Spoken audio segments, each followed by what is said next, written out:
Hello students, welcome to global online. This is Ankita Sood. So paper one के final revision के लिए आज मैं फुल सिलेबस मॉक टेस्ट आपके लिए लेकर आई हूँ, जिसमें से as it is question students आपको अपकमिंग एग्जाम में ज़रूर देखने को मिल सकते हैं।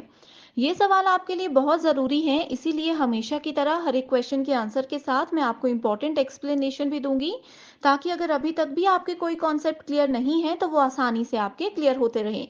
इसके अलावा स्टूडेंट्स, आपको इस मॉक टेस्ट में हर एक क्वेश्चन को पढ़ना है, वीडियो को पॉज करना है, खुद से उसको सॉल्व करने की कोशिश करनी है और उसके बाद फिर वीडियो को प्ले करते हुए आंसर को क्रॉस चेक करना है।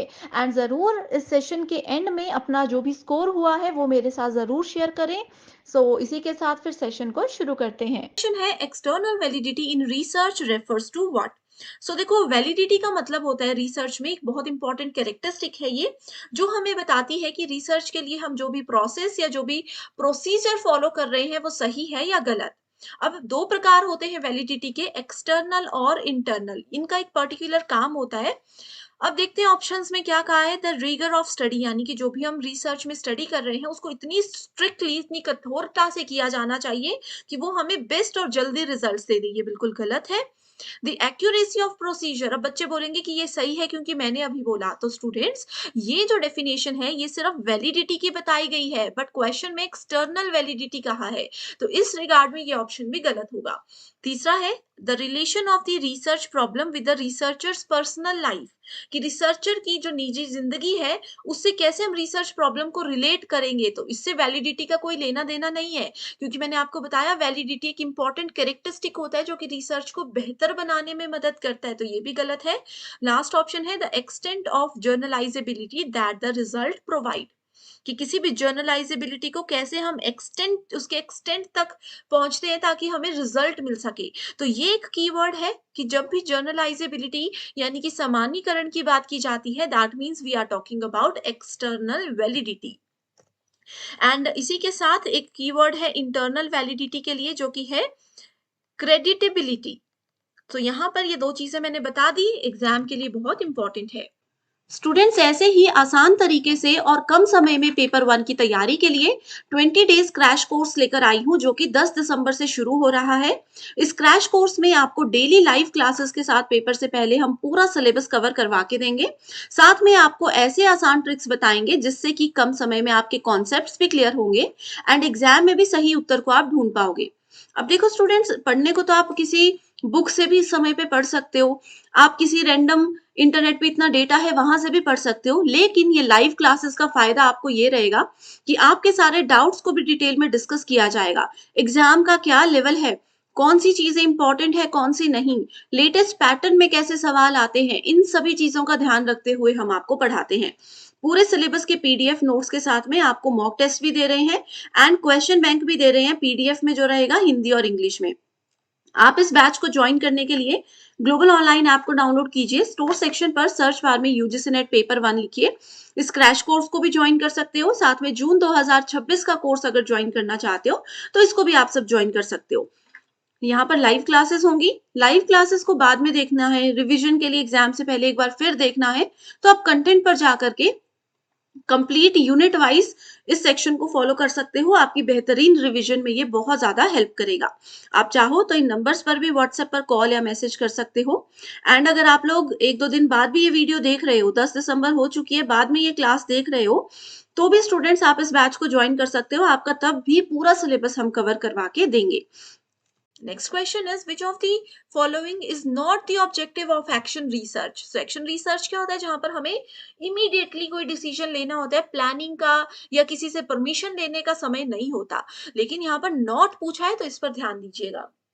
Options are to improve the working condition of school, तो स्कूल की जो भी वर्किंग कंडीशन है, जो भी मैनेजमेंट है, उन सबके लिए एक्शन रिसर्च जरूरी होता है। यहाँ पर नॉट बोला है इसलिए ये गलत आंसर हो जाएगा।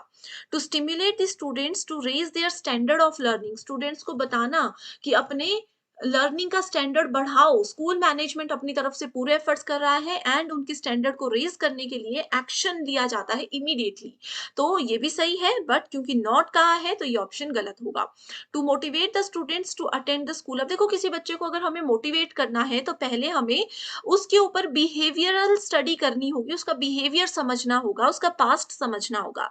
तो ये एकदम से एक्शन लेकर के नहीं हो सकता, इसके लिए प्रॉपर प्लानिंग की जरूरत होती है। एंड लास्ट ऑप्शन है to organize healthy and congenial environment for effective learning, तो इसके लिए भी इमीडिएट एक्शन लिए जा सकते हैं, इसलिए करेक्ट आंसर है ऑप्शन नंबर 3, कि बच्चे को मोटिवेट करने के लिए इमीडिएट एक्शंस लेने की जरूरत नहीं होती, इसमें अच्छे से उनके बिहेवियर को स्टडी किया जाता है, तभी हम देख सकते हैं, तभी हम पता कर सकते हैं कि बच्चे में कहाँ प्रॉब्लम है एंड कैसे उनको मोटिवेट किया जा सके।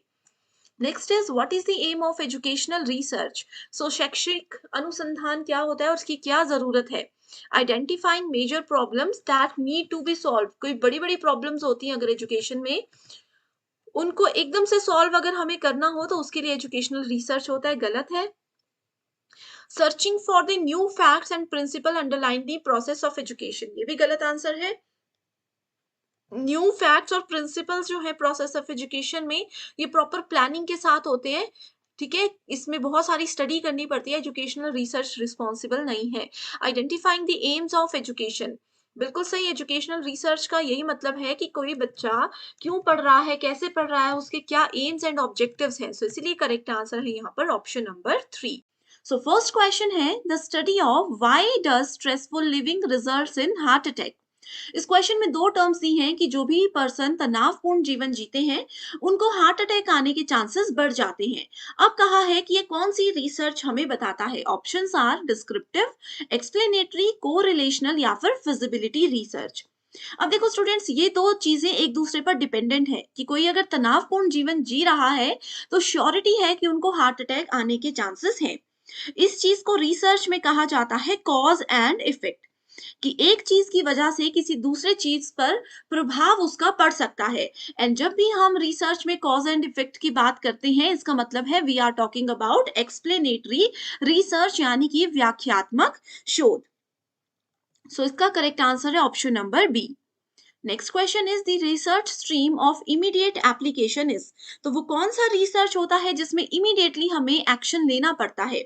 अब देखो कई जगह ऐसी होती है, जैसे हॉस्पिटल है या स्कूल मैनेजमेंट है, वहां पर अगर कोई इश्यूज हो जाते हैं तो सोचने समझने का या डिस्कशन करने का मौका नहीं मिलता, वहां पर हम लोगों को इमीडिएटली एक्शन लेना पड़ता है। तो ऐसे में करेक्ट आंसर क्या है, कॉन्सेप्चुअल रिसर्च, क्या उस समय अगर हमारे कॉन्सेप्ट क्लियर होंगे तो हम आगे कुछ कर सकते हैं, नहीं।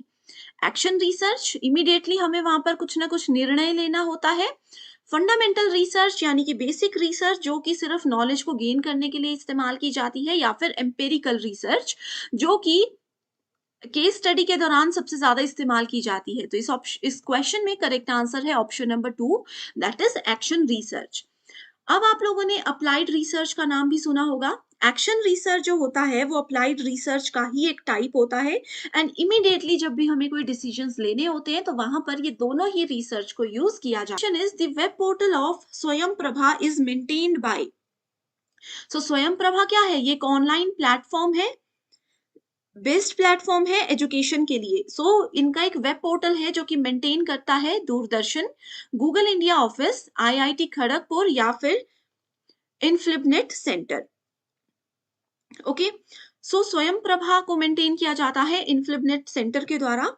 अब यहाँ पर एक होमवर्क क्वेश्चन पहले मैं आपको देती हूँ कि स्वयं प्रभा, इतना तो मैंने बता दिया कि ये हमें डीटीएच चैनल सर्विसेज प्रोवाइड करवाता है, ठीक है। अब होमवर्क क्वेश्चन ये है कि कितने डीटीएच चैनल स्वयं प्रभा हमें देता है एंड कितने सेशंस उसमें डेली रन होते हैं। ये एक ऐसा क्वेश्चन है जो बार बार एग्जाम में आता है। ओके, सो जैसे कि इस क्वेश्चन में पूछा गया था, करेक्ट आंसर है इनफ्लिबनेट। सो इनफ्लिबनेट की फुल फॉर्म क्या होती है, इंफॉर्मेशन एंड लाइब्रेरी नेटवर्क, ठीक है, इंफॉर्मेशन एंड लाइब्रेरी नेटवर्क ये होता है INFLIBNET center. Next question is andragogy is also refer to as, so teaching aptitude का ये एक बहुत इंपॉर्टेंट टॉपिक है। एंड्रागोगी की बात की जाए, इसका मतलब है we are talking about adult learning. So यहाँ पर अगर आप लोग देखोगे तो हर एक ऑप्शन में अडल्ट लर्निंग की बात की गई है। तो ये क्या होता है, compressed theory of adult learning, comprehensive theory of adult learning, continued theory of adult learning या फिर condensed theory of adult learning. Okay, so andragogy होता है comprehensive theory of adult learning. इसमें बहुत ही ज्यादा डिटेल में बताया जाता है कि अडल्ट लर्नर्स कैसे सोचते हैं, क्या उनके विचार रहते हैं किसी भी पॉइंट को लेकर के, एंड साथ ही एंड्रागॉगी में adult learning and adolescent learning दोनों में डिफरेंस भी बताया जाता है।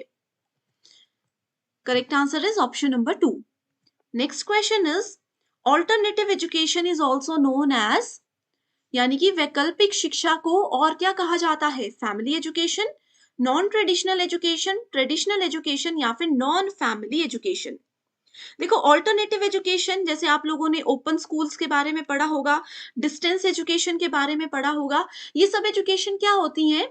इनफॉर्मल होती है, नॉन ट्रेडिशनल एजुकेशन होती है। तो ऑल्टरनेटिव एजुकेशन मतलब नॉन ट्रेडिशनल एजुकेशन।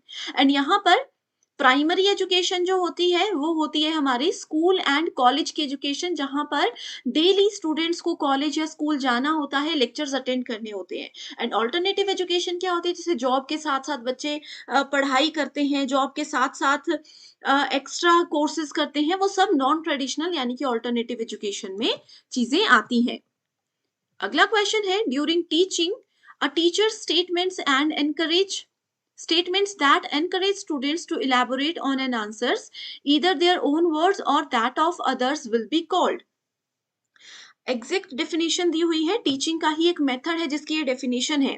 इसमें कहा है कि टीचर की एक स्टेटमेंट, कई बार हम टीचर्स कुछ बच्चों को बोल देते हैं, अगर मैं एक ऐसी स्टेटमेंट बोल रही हूँ जिसमें मैं किसी स्टूडेंट को मोटिवेट कर रही हूँ, एनकरेज कर रही हूँ कि आपने जो आंसर दिया है वो सही दिया है, उसको थोड़ा सा और इलेबोरेट करो, चाहे बुकिश लैंग्वेज में चाहे अपनी भाषा में इजीएस्ट वे में उसको इलेबोरेट करो, ऐसा जब टीचर बोलते हैं तो वो टीचिंग का कौन सा स्किल माना जाता है?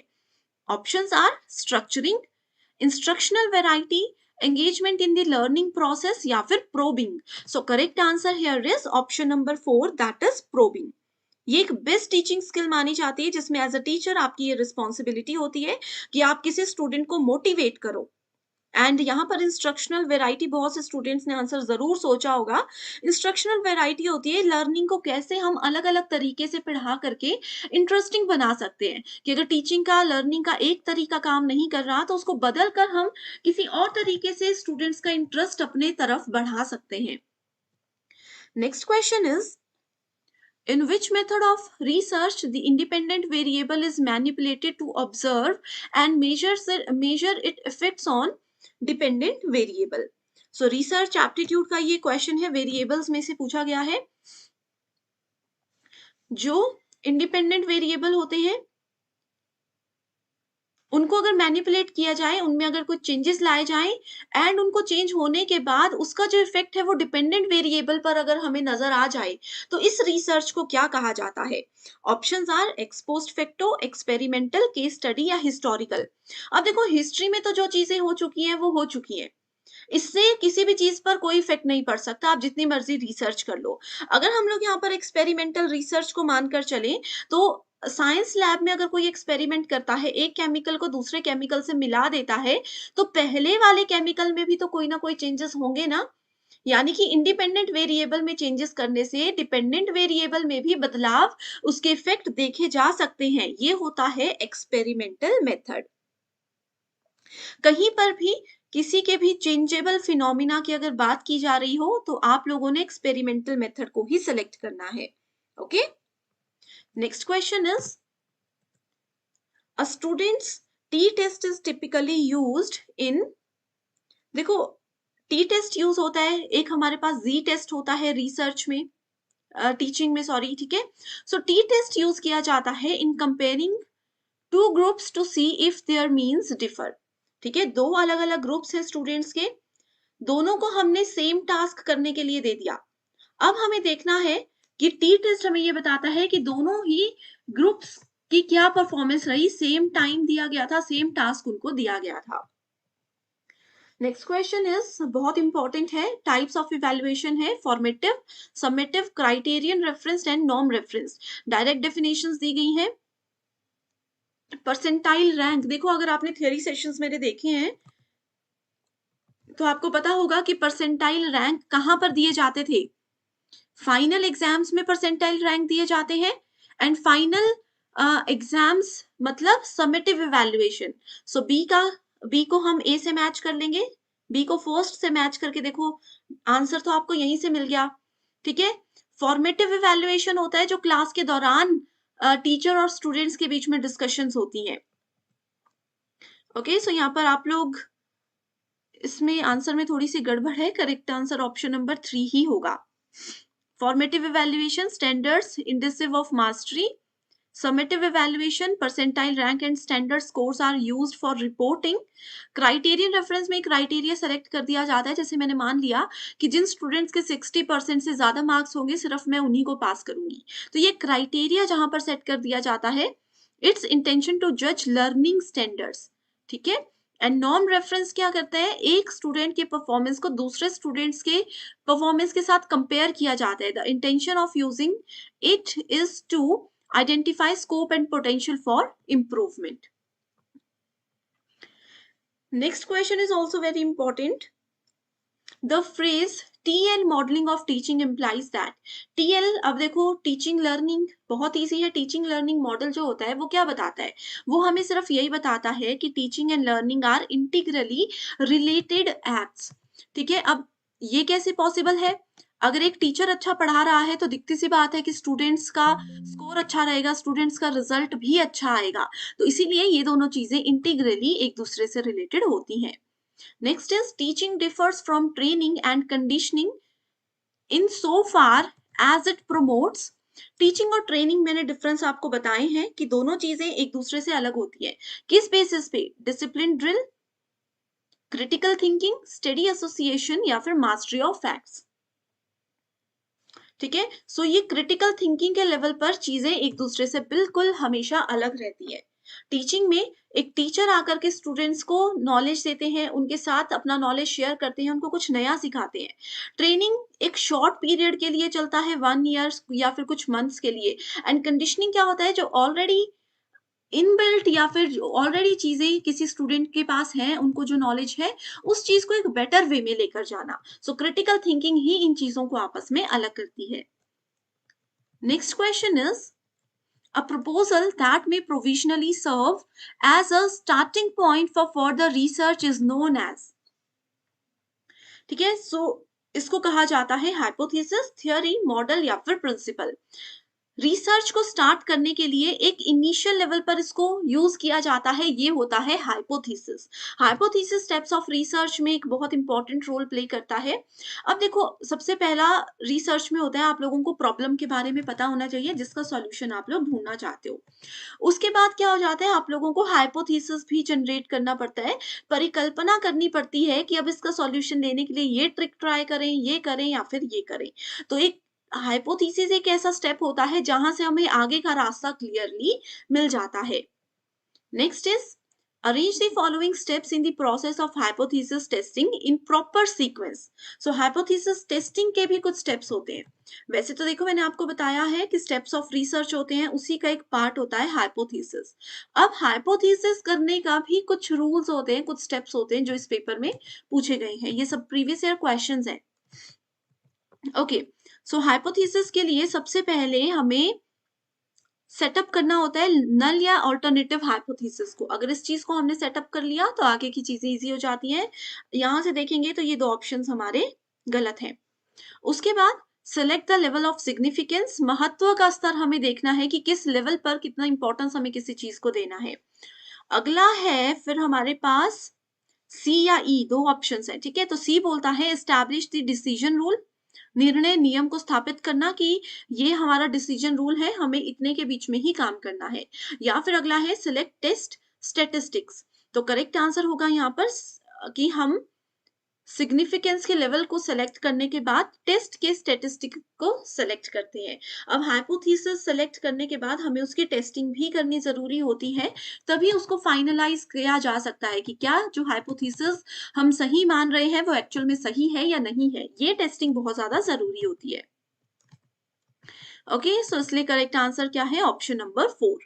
इसके बाद आप देख सकते हो, इसके बाद आता है establish the decision rule, then we have performance computations and last में कंक्लूजन को ड्रॉ किया जाता है। Next question is when a sample is chosen because it is available to the researcher, it is known as what? So it is known as probability sampling, convenience sampling, systematic या फिर objective sampling। तो देखो objective sampling नाम का तो कोई भी point research में होता ही नहीं है, ठीक है। कन्वीनियंस क्या होता है? आपके पास, अब मैं आपको बोल रही हूँ ना कि आप कल मुझसे मिलना, अब आप पूछोगे कि किस समय मिलना, मैं बोलूंगी अपने कन्वीनियंस के हिसाब से कभी भी आ जाना मुझसे मिलने। तो कन्वीनियंस होता है कि जो बेस्ट टाइम आपको सूट करता है, जो बेस्ट अवेलेबल फ्री टाइम आपके पास है। तो कन्वीनियंस सैम्पलिंग भी ऐसे ही होता है जो अवेलेबल है। अब आपने रिसर्च के लिए कुछ ज्यादा दिमाग नहीं लड़ाया, आपके पास जो अवेलेबल चीजें थी आपने उनको उठा लिया और अपना रिसर्च क्या कर दिया, डायरेक्टली स्टार्ट फिर यहां से कर दिया। ओके, सो ये बहुत इंपॉर्टेंट क्वेश्चन है, आगे भी हम सैम्पलिंग को डिटेल में देखेंगे। कन्वीनियंस सैम्पलिंग करेक्ट है। Which of the following curriculum development models come under technical scientific model? So देखो technical scientific model इतना important तो नहीं है, but फिर भी ये है ताबाज मॉडल, ये एक प्रीवियस ईयर क्वेश्चन है। Next question is reflective level teaching is different from memory level because the pattern of communication that is involved in reflective level teaching is basically what? So आपको पता है teaching के 3 levels होते हैं, reflective, memory, सबसे छोटा होता है memory, then we have reflective level, ठीक है, सबसे छोटा मेमोरी, सबसे हाईएस्ट लेवल होता है रिफ्लेक्टिव लेवल, एंड मिडल में आता है अंडरस्टैंडिंग लेवल ऑफ टीचिंग। तो इसमें कहा है कि रिफ्लेक्टिव लेवल जो है वो मेमोरी लेवल से बहुत अलग होता है, बिल्कुल सही। अब इसका कारण क्या है? Because the pattern of communication that is involve in reflective level is basically, it is basically transactional, ठीक है। ये क्या होता है? ट्रांजेक्शनल मॉडल होता है। तो यहां से एक चीज क्लियर हो गई कि रिफ्लेक्टिव लेवल आपका ट्रांजेक्शनल होता है। Next question is which of the following evaluation system provides choice for students to select from the prescribed courses? So कुछ समय पहले ही हायर एजुकेशन में ये इनिशिएटिव लिया गया है कि स्टूडेंट्स अपने हिसाब से अपने सब्जेक्ट्स को सेलेक्ट कर सकते हैं। तो ये सिस्टम आया है चॉइस बेस्ड क्रेडिट सिस्टम। इसके नाम से पता चल रहा है अपनी चॉइस के सब्जेक्ट्स को चूज किया जा सकता है, एंड क्रेडिट भी यहाँ पर स्टूडेंट्स को उस लेवल पर ही मिलते हैं। तो that is CBCS। Next is which of the following is a method of quantitative research? So quantitative research की जब भी हम बात करते हैं तो वो हमेशा स्ट्रक्चर्ड अप्रोच को ही फॉलो करता है, ये हमेशा क्वांटिटी पर फोकस करता है। Next question is in research null hypothesis यानी कि शून्य परिकल्पना when rejected offers the scope of accepting the alternative hypothesis, ठीक है। तो इसमें कहा है कि जब भी हम नल हाइपोथेसिस को रिजेक्ट करते हैं मतलब कि हम ऑल्टरनेटिव हाइपोथेसिस को एक्सेप्ट कर रहे हैं, बिल्कुल सही, क्योंकि नल के अलावा और ऑप्शन सिर्फ ऑल्टरनेटिव का ही होता है। अगर हम इसको भी रिजेक्ट करके कुछ नहीं करेंगे तो फिर हाइपोथेसिस का मतलब ही क्या बना। इसलिए नल को रिजेक्ट करते हैं तो ऑटोमेटिकली ऑल्टरनेटिव को हम सेलेक्ट कर रहे होते हैं। Next is when the null hypothesis is rejected but there will be chances for committing a beta rather than alpha error, तो ऐसा कभी भी नहीं हो सकता, इसीलिए फर्स्ट स्टेटमेंट करेक्ट है और सेकंड स्टेटमेंट इनकरेक्ट है। Correct answer is option number 3। ऐसे केस में जब भी हम नल हाइपोथेसिस को रिजेक्ट करते हैं वो अल्फा एरर होता है। Next is which of the following research method employs internal and external criticism for shifting as evidences and data, तो ये होता है historical method। Correct answer is option number 3। Next question है सैम्पलिंग से related जो कि बहुत इंपॉर्टेंट है। हमें पूछा है नॉन प्रोबेबिलिटी सैम्पलिंग। ओके, सो 2 टाइप्स होते हैं सैम्पलिंग के, प्रोबेबिलिटी एंड नॉन प्रोबेबिलिटी, दोनों के फर्दर 4 टाइप्स होते हैं, ठीक है। Simple random, dimensional. Simple random जो है इसका नाम ही बताता है ये प्रोबेबिलिटी सैम्पलिंग है। डायमेंशनल सैम्पलिंग होता है आपका नॉन प्रोबेबिलिटी। ऑलरेडी एक वीडियो है जिसमें ट्रिक्स के साथ ये चीजें याद करवाई गई हैं। तो ऑप्शन नंबर 2 आ गया। देखो यहाँ पर ऑप्शन 1 है तो ये ऑप्शन गलत है, यहाँ पर भी 1 है तो ये भी गलत है। ठीक है। इसके बाद स्नोबॉल सैम्पलिंग, स्नोबॉल सैम्पलिंग भी नॉन प्रोबेबिलिटी होता है। Then we have cluster sampling, cluster sampling आता है आपका प्रोबेबिलिटी के अंदर। Then we have quota sampling, that is also non probability, and stratified sampling आ जाता है। ठीक है, so correct answer है ऑप्शन नंबर 2, 3 and 5। यहां से आप याद रख सकते हो नॉन प्रोबेबिलिटी है convenience, voluntary response, purposive and snowball. Already detailed video है, link will be in the link I will add in the description box. Next question is, a researcher studies the effect of peer group interaction on learning styles. The variable learning style in the study function is the dependent variable। ठीक है, निर्भर चर की as it is definition है। Which among the following is not a kind of plagiarism? So plagiarism क्या होता है? साहित्यिक चोरी होती है, जो कि रिसर्च के दौरान अगर की जाए तो वो एक अपराध के रूप में मानी जाती है। ठीक है, so इसमें क्या है? Not a kind. Patch writing, ऊपर से गलती करके उसको लिख देना, that is also a type of plagiarism. Unintended plagiarism, accidental, accidental जो होता तो वो भी प्लेजरिज्म ही, इसमें नॉट पूछा है। डायरेक्ट भी एक टाइप ही है, अनटेन्ड प्लेजरिज्म यानी कि बेदाग साहित्यिक चोरी, उसको किसी भी तरीके की साहित्यिक चोरी नहीं माना जाता है। Next is, according to the behaviourist school of psychology the teacher is. So behaviourist theory जो होती है,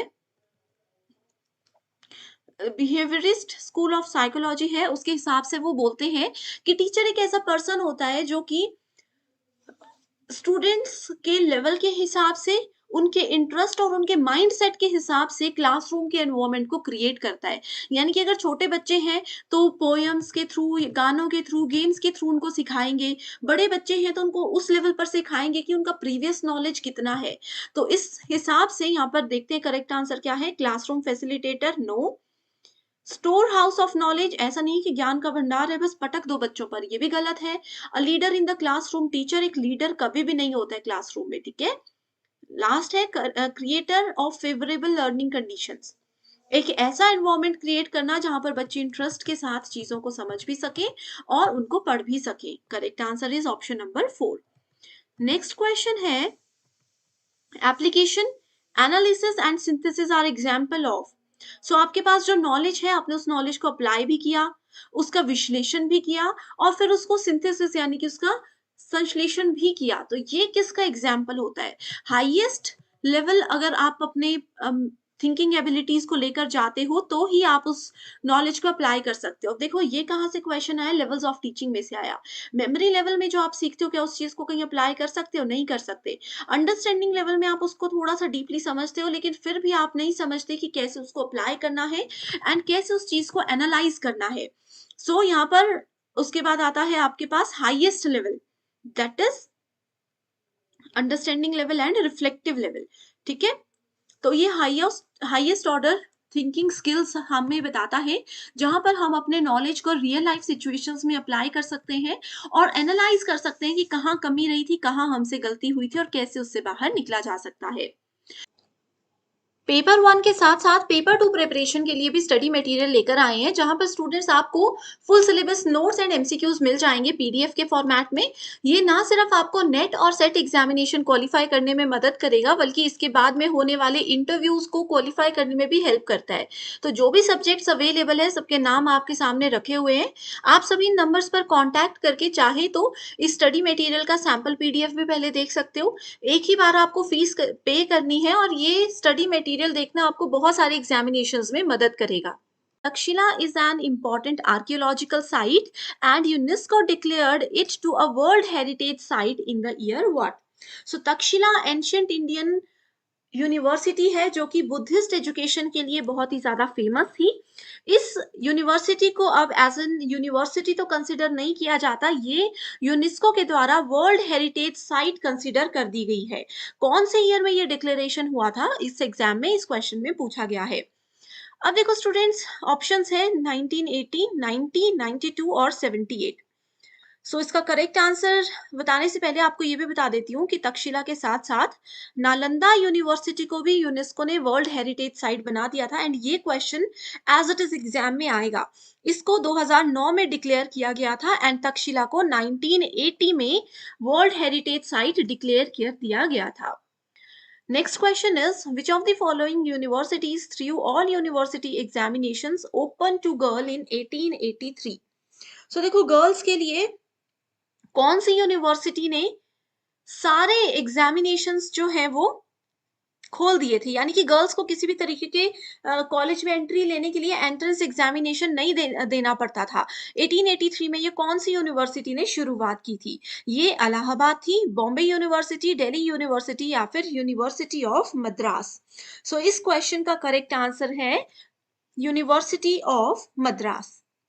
ओके ओके स्टूडेंट्स, यहाँ पे यूनिवर्सिटी ऑफ मद्रास नहीं होगा, करेक्ट आंसर है university of Bombay, option number 2। अब देखो यूनिवर्सिटी ऑफ मद्रास 1881 में काम किया था, सेम काम उन्होंने किया था। और बॉम्बे यूनिवर्सिटी ने 1883 में गर्ल्स के लिए सारे एग्जामिनेशन एंट्रेंस एग्जामिनेशन बंद कर दिए थे। उसके बाद एक और इम्पॉर्टेंट पॉइंट है कि 1877 में कलकत्ता यूनिवर्सिटी ने जो मैट्रिकुलेशन यानी कि मैट्रिक्स का एग्जामिनेशन होता है वो भी गर्ल्स के लिए बंद करवा दिया था। तो ये कुछ इंपॉर्टेंट डेट्स हैं। Next question is, in ancient India education was free? क्या पुराने समय में जो एजुकेशन होती थी वो बिल्कुल फ्री होती थी? बिल्कुल सही है। सेकेंड स्टेटमेंट है, in ancient India education was centralized. So देखो सेंट्रलाइज्ड एजुकेशन नहीं होती थी, एजुकेशन हमेशा नॉन सेंट्रलाइज्ड होती थी। इसमें बच्चों को बहुत ज्यादा कंफ्यूजन रहता है। अब देखो क्या होता था, सेंट्रलाइज्ड होता है कि किसी सिर्फ एक ही सब्जेक्ट का बच्चों को पढ़ाया जाएगा। जैसे आजकल सेंट्रलाइज्ड एजुकेशन होती है, कोई नॉन मेडिकल का बच्चा है उसको सिर्फ नॉन मेडिकल का ही नॉलेज होगा, बाकी चीजों के बारे में कुछ नहीं पता होगा। लेकिन अब उस समय एजुकेशन नॉन सेंट्रलाइज्ड होती थी, यानी कि आपकी इनर नॉलेज के साथ साथ इनर डेवलपमेंट के साथ साथ आपकी आउटर डेवलपमेंट भी होती थी। आपके सब्जेक्ट्स के साथ साथ आपको एक्स्ट्रा वेद पुराण भी पढ़ाए जाते थे। इसलिए स्टेटमेंट 2 बिल्कुल गलत है और statement 1 is absolutely correct. Next question is, which of the following are logical steps for an instruction design system under MOOC? So सबसे पहले मूक का पता होना चाहिए। मूक क्या होता है? मैसिव ओपन ऑनलाइन कोर्सेज होते हैं। यहाँ पर कभी भी कोई भी स्टूडेंट किसी भी कोर्स के लिए इजीली एनरोल हो सकते हैं। ओके सो इसमें इंस्ट्रक्शंस दी जाती है, इंस्ट्रक्शनल डिजाइन के कुछ स्टेप्स होते हैं जो कि पूछे गए हैं। Policy analysis, need analysis, content analysis, learner analysis and assignment analysis. अब देखो ये वाला क्वेश्चन इतना ज्यादा इंपॉर्टेंट क्यों है? क्योंकि मूक एक ऐसा टॉपिक है जो कि आपका higher education, ICT, people development and environment सब जगह पूछा जाता है। तो सबसे पहले एक पर्सन को पता होना चाहिए कि उनकी नीड्स क्या क्या है। अगर आपको पता होगा आपकी क्या जरूरत है, क्या सीखना चाहते हो, तभी आप आगे बढ़ पाओगे। पहले नीड एनालिसिस है, then we have content analysis, then learner analysis, और यहाँ पर आप देख सकते हो ये 3 ही स्टेप्स इसमें होते हैं। Next question is, the University of Calcutta, Bombay and Madras were to set up on the model of what? So ये तीनों यूनिवर्सिटीज कौन से मॉडल पे सेटअप हुई थी? Oxford university, Cambridge, university of London या फिर university of Edinburgh? So correct answer से पहले ईयर बता देती हूँ कि जो भी ये सेटअप हुआ था ये 1857 में सेटअप हुआ था एंड यूनिवर्सिटी कैम्ब्रिज यूनिवर्सिटी के पैटर्न को इसमें फॉलो किया गया था। Next is, as per NEP 2020, gross enrollment ratio GER is sought to be achieved to the extent of 50% by what? So देखो NEP 2020 के बहुत सारे एम्स हैं, बहुत सारे टारगेट्स हैं। इन्होंने कहा था कि 50% हम अपना ग्रॉस एनरोलमेंट रेशो की इसमें कितने बच्चे एनरोल हो जाएंगे उसका एक इन्होंने टारगेट रखा है 50% का। वो कब तक अचीव करने वाले हैं? तो ये अचीव होगा 2035 तक, 2035 तक। ठीक है, 10% इनका टारगेट था 2030 तक। तो कुछ भी एग्जाम में पूछा जा सकता है। Okay, next question is, the government of India created department of science and technology in the year? So department of science and technology government of India ने बनाया था। अब देखो इसके नाम से पता चल रहा है अपने साइंस और टेक्नोलॉजी। आज के समय में चंद्रयान ये सब इंडिया ही तो कर रहा है ना। सो कैसे साइंस और टेक्नोलॉजी को बढ़ावा दिया जाए, कैसे उन पर मेजर फोकस करके लोगों का इंटरेस्ट उस तरफ बढ़ाया जाए, इसीलिए department of science and technology को बनाया गया था 1971 में, जो कि मई के मंथ में एस्टैब्लिश हुआ था। Next question is, the ancient system of education in India included education of which of the following ancient text? So ancient text की जब भी हम बात करते हैं तो डायरेक्टली आपको पता होना चाहिए कि हम धर्मसूत्र की बात कर रहे हैं, ठीक है। Next question is, according to NEP 2020, India will be promoted as global study destination, providing premium education at affordable cost, thereby helping to restore its role as what? So देखो NEP 2020 ये बोलता है कि ग्लोबल स्टडी डेस्टिनेशन में India का नाम भी आ जाना चाहिए प्रीमियम एजुकेशन के लिए, यानी कि बेस्ट एजुकेशन के लिए, ठीक है। एंड इसका जो भी अफोर्डेबल कॉस्ट है वो सब गवर्नमेंट लेने को तैयार है। एंड इसमें इसका रोल क्या होगा? इसका रोल होगा विश्व गुरु के नाम से इंडिया को जाना जाएगा। ये एनईपी 2020 का एक टारगेट है। अगला क्वेश्चन है, who among the following founded the imperial library which he wanted to see as a future Bodleian library और British museum of the east? ठीक है, ये क्वेश्चन इतना ज्यादा इंपॉर्टेंट नहीं है, बस उसको देख लीजिए। करेक्ट आंसर है Lord Curzon. Next is very important question, which of the following specific programs are initiated by UGC for the promotion of values and ethical practices? So UGC ने कुछ इनिशिएटिव लिए हैं जिससे कि वो विशिष्ट कार्यक्रम को जिससे कि वो मूल्य और नैतिक प्रथाएं जो हैं इंडिया में उसको बढ़ा सके। तो उसका करेक्ट आंसर क्या है? ऑप्शंस आर जीवन कौशल, सेकंड इज दीक्षारंभ, विश्व भारत, गुरु दक्षता, विश्व दर्शन। सो जीवन कौशल भी है, then we have Deeksharambh and last is Guru Dakshata. ये तीन चीजें हैं बहुत इंपॉर्टेंट, ठीक है। नैतिकताओं के बारे में बच्चों को जो सिखाया जाएगा वो इन्हीं की मदद से सिखाया जाएगा, ऐसा यूजीसी ने डिसाइड किया है। Next is what is the full form of NCIVE? So इस तरीके के फुल फॉर्म्स आपको डायरेक्टली पता होनी चाहिए। It stands for national committee for the integration of vocational education. Vocational education क्या बोलती है कि अपना जो डेली के सब्जेक्ट्स हैं, medical, non medical, whatever the subjects we have, उनके अलावा हमें वोकेशनल एजुकेशन यानी कि एक्स्ट्रा जो आपके इंटरेस्ट के सब्जेक्ट्स हैं, जैसे वोकेशनल में आपको कंप्यूटर्स हो सकता है, अगर जिन स्टूडेंट्स को आगे वेब डिजाइनिंग में जाना है, जिन लोगों को मैकेनिकल साइड इंटरेस्ट है उनको मैकेनिकल इंजीनियरिंग के बेसिक्स, जिनको नर्सिंग में जाना है उनके नर्सिंग के बेसिक्स सिखाए जाते हैं। तो इसीलिए वोकेशनल एजुकेशन जरूरी है एंड इसके लिए कमेटी बनाई गई है, that is called national committee for the integration of vocational education. Her government school में ये अभी प्रोग्राम रन हो रहा है बहुत सालों से। Which of the following are the state universities of India? Very important question। State, centre और जितने भी प्राइवेट पब्लिक यूनिवर्सिटीज हैं नाम इनके याद रख लीजिए। स्टेट यूनिवर्सिटीज में सबसे पहला नाम जो आता ही है वो है सरदार पटेल यूनिवर्सिटी गुजरात, दूसरा है आचार्य नागार्जुना यूनिवर्सिटी आंध्र प्रदेश और तीसरा है गुवाहाटी यूनिवर्सिटी आसाम। ये तीन नाम स्टेट के नाम पर बहुत ही ज्यादा फेमस हैं। देखो ये करेक्ट आंसर इजीली आपको मिल गया। ओके, यही क्वेश्चन बार बार आता है। अब होमवर्क क्वेश्चन ये देती हूँ कि बताइए Nagaland university and Sikkim university, ये स्टेट है, सेंटर है, कौन सी यूनिवर्सिटीज की कैटेगरी में आती है? एग्जाम में यही क्वेश्चन आएगा, देख लेना। Okay, next is which of the following are included among the institutes of agricultural research? Agricultural research के इंस्टीट्यूट में कौन कौन से आते हैं नाम? ये आते हैं Indian council of agricultural research, Indian institute of food technology and Indian dairy research institution. यहाँ पर किसी भी तरीके की एग्रीकल्चरल मार्केटिंग के बारे में नहीं है, ठीक है। बाकी ऑप्शंस बहुत इजी थे। According to NEP 2020, the first vertical of Higher Education Commission of India will be the, so इनके हिसाब से एजुकेशन को बेहतर बनाने के लिए सबसे पहला वर्टिकल क्या होना चाहिए? ये होना चाहिए नेशनल एजुकेशन रेगुलेटरी काउंसिल, कि नेशनल लेवल की एजुकेशन जो है उसको रेगुलेट, उसको शुरू कैसे किया जाए, इन सब चीजों का प्लान करना। Okay, so NHERC is the correct answer.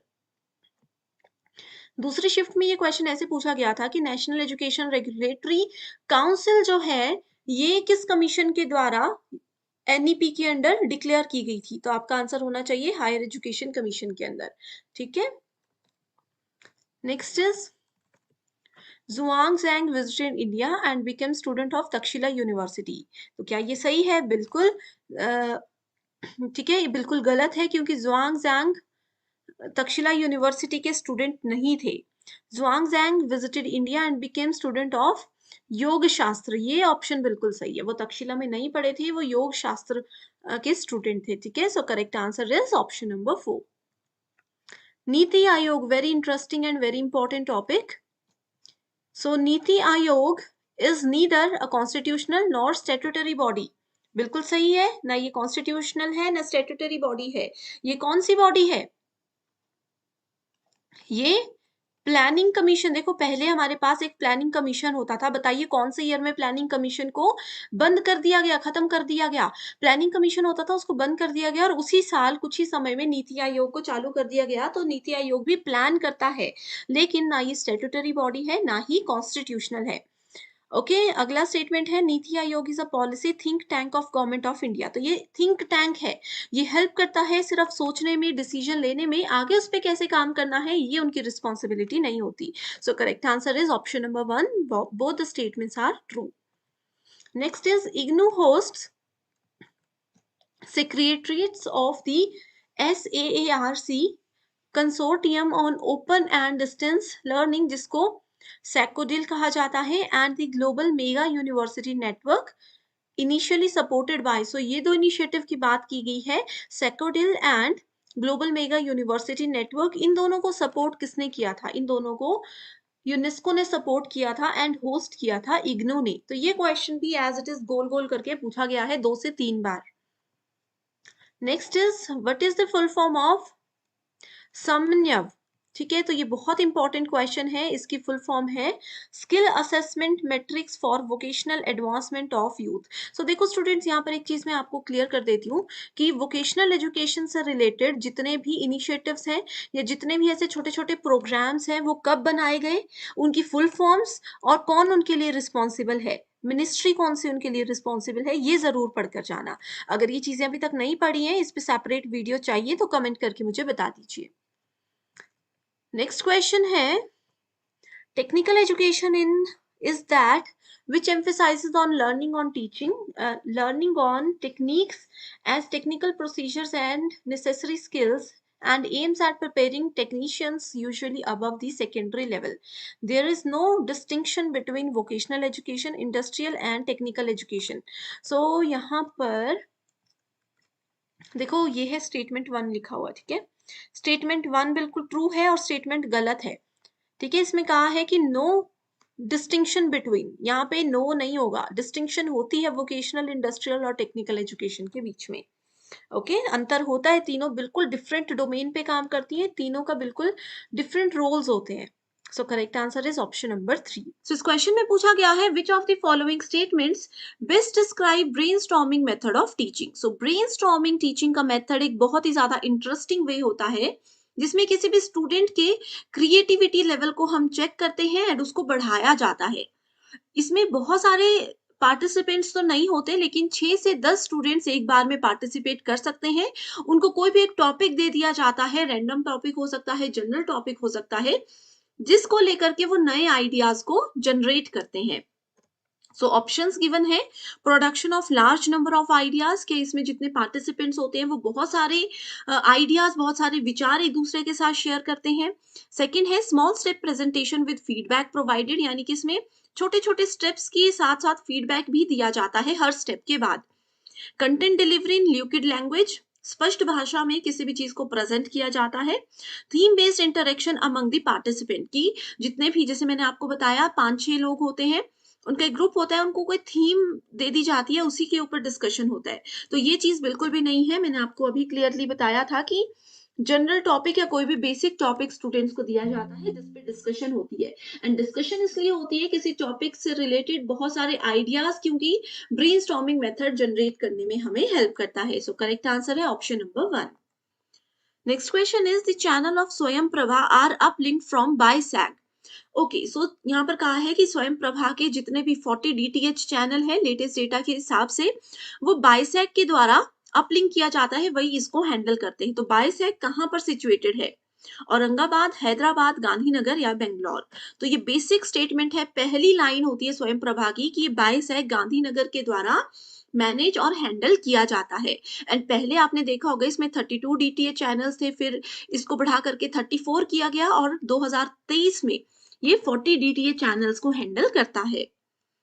Next is which of the following statements best describe summative evaluation in evaluation procedures? तो यहाँ पर योगात्मक मूल्यांकन की बात की गई है। अब किसी भी चीज की समरी कब होती है? किसी हम बोलते हैं ना कि पूरा चैप्टर आज मैंने आपको पढ़ा लिया, पूरा टॉपिक एक यूनिट मैंने आपको पढ़ा ली और मैंने बोला समराइज करो। समरी किसी चीज की एंड में होती है। वैसे ही इवैल्यूएशन जो है, समेटिव इवैल्यूएशन, वो हमेशा एंड में ही काम करता है। अब एंड में क्या होता है, आप लोगों का पूरा साल खत्म हो गया, एंड में आपके फाइनल एग्जाम होते हैं, ठीक है, तो ये समेटिव इवैल्यूएशन होता है जो आपके फाइनल एग्जामिनेशन होते हैं। सो ऑप्शंस देखते हैं। The teacher clarifies the doubts of the students in the class itself। तो क्लास में तो नहीं होता, मैंने अभी बताया, एंड में होता है। आगे है a teacher awards grades to the students after having transacted the course work। कि कोर्स पूरा होने के बाद स्टूडेंट्स को मार्क्स या ग्रेड्स दिए जाते हैं टीचर के द्वारा। तीसरा ऑप्शन है during interaction with students in classroom teacher provide feedback. तो जिस भी इवैल्यूएशन में फीडबैक दिया जाता है उसको समेटिव इवैल्यूएशन कहते हैं। ये पूछा है थर्ड ऑप्शन में।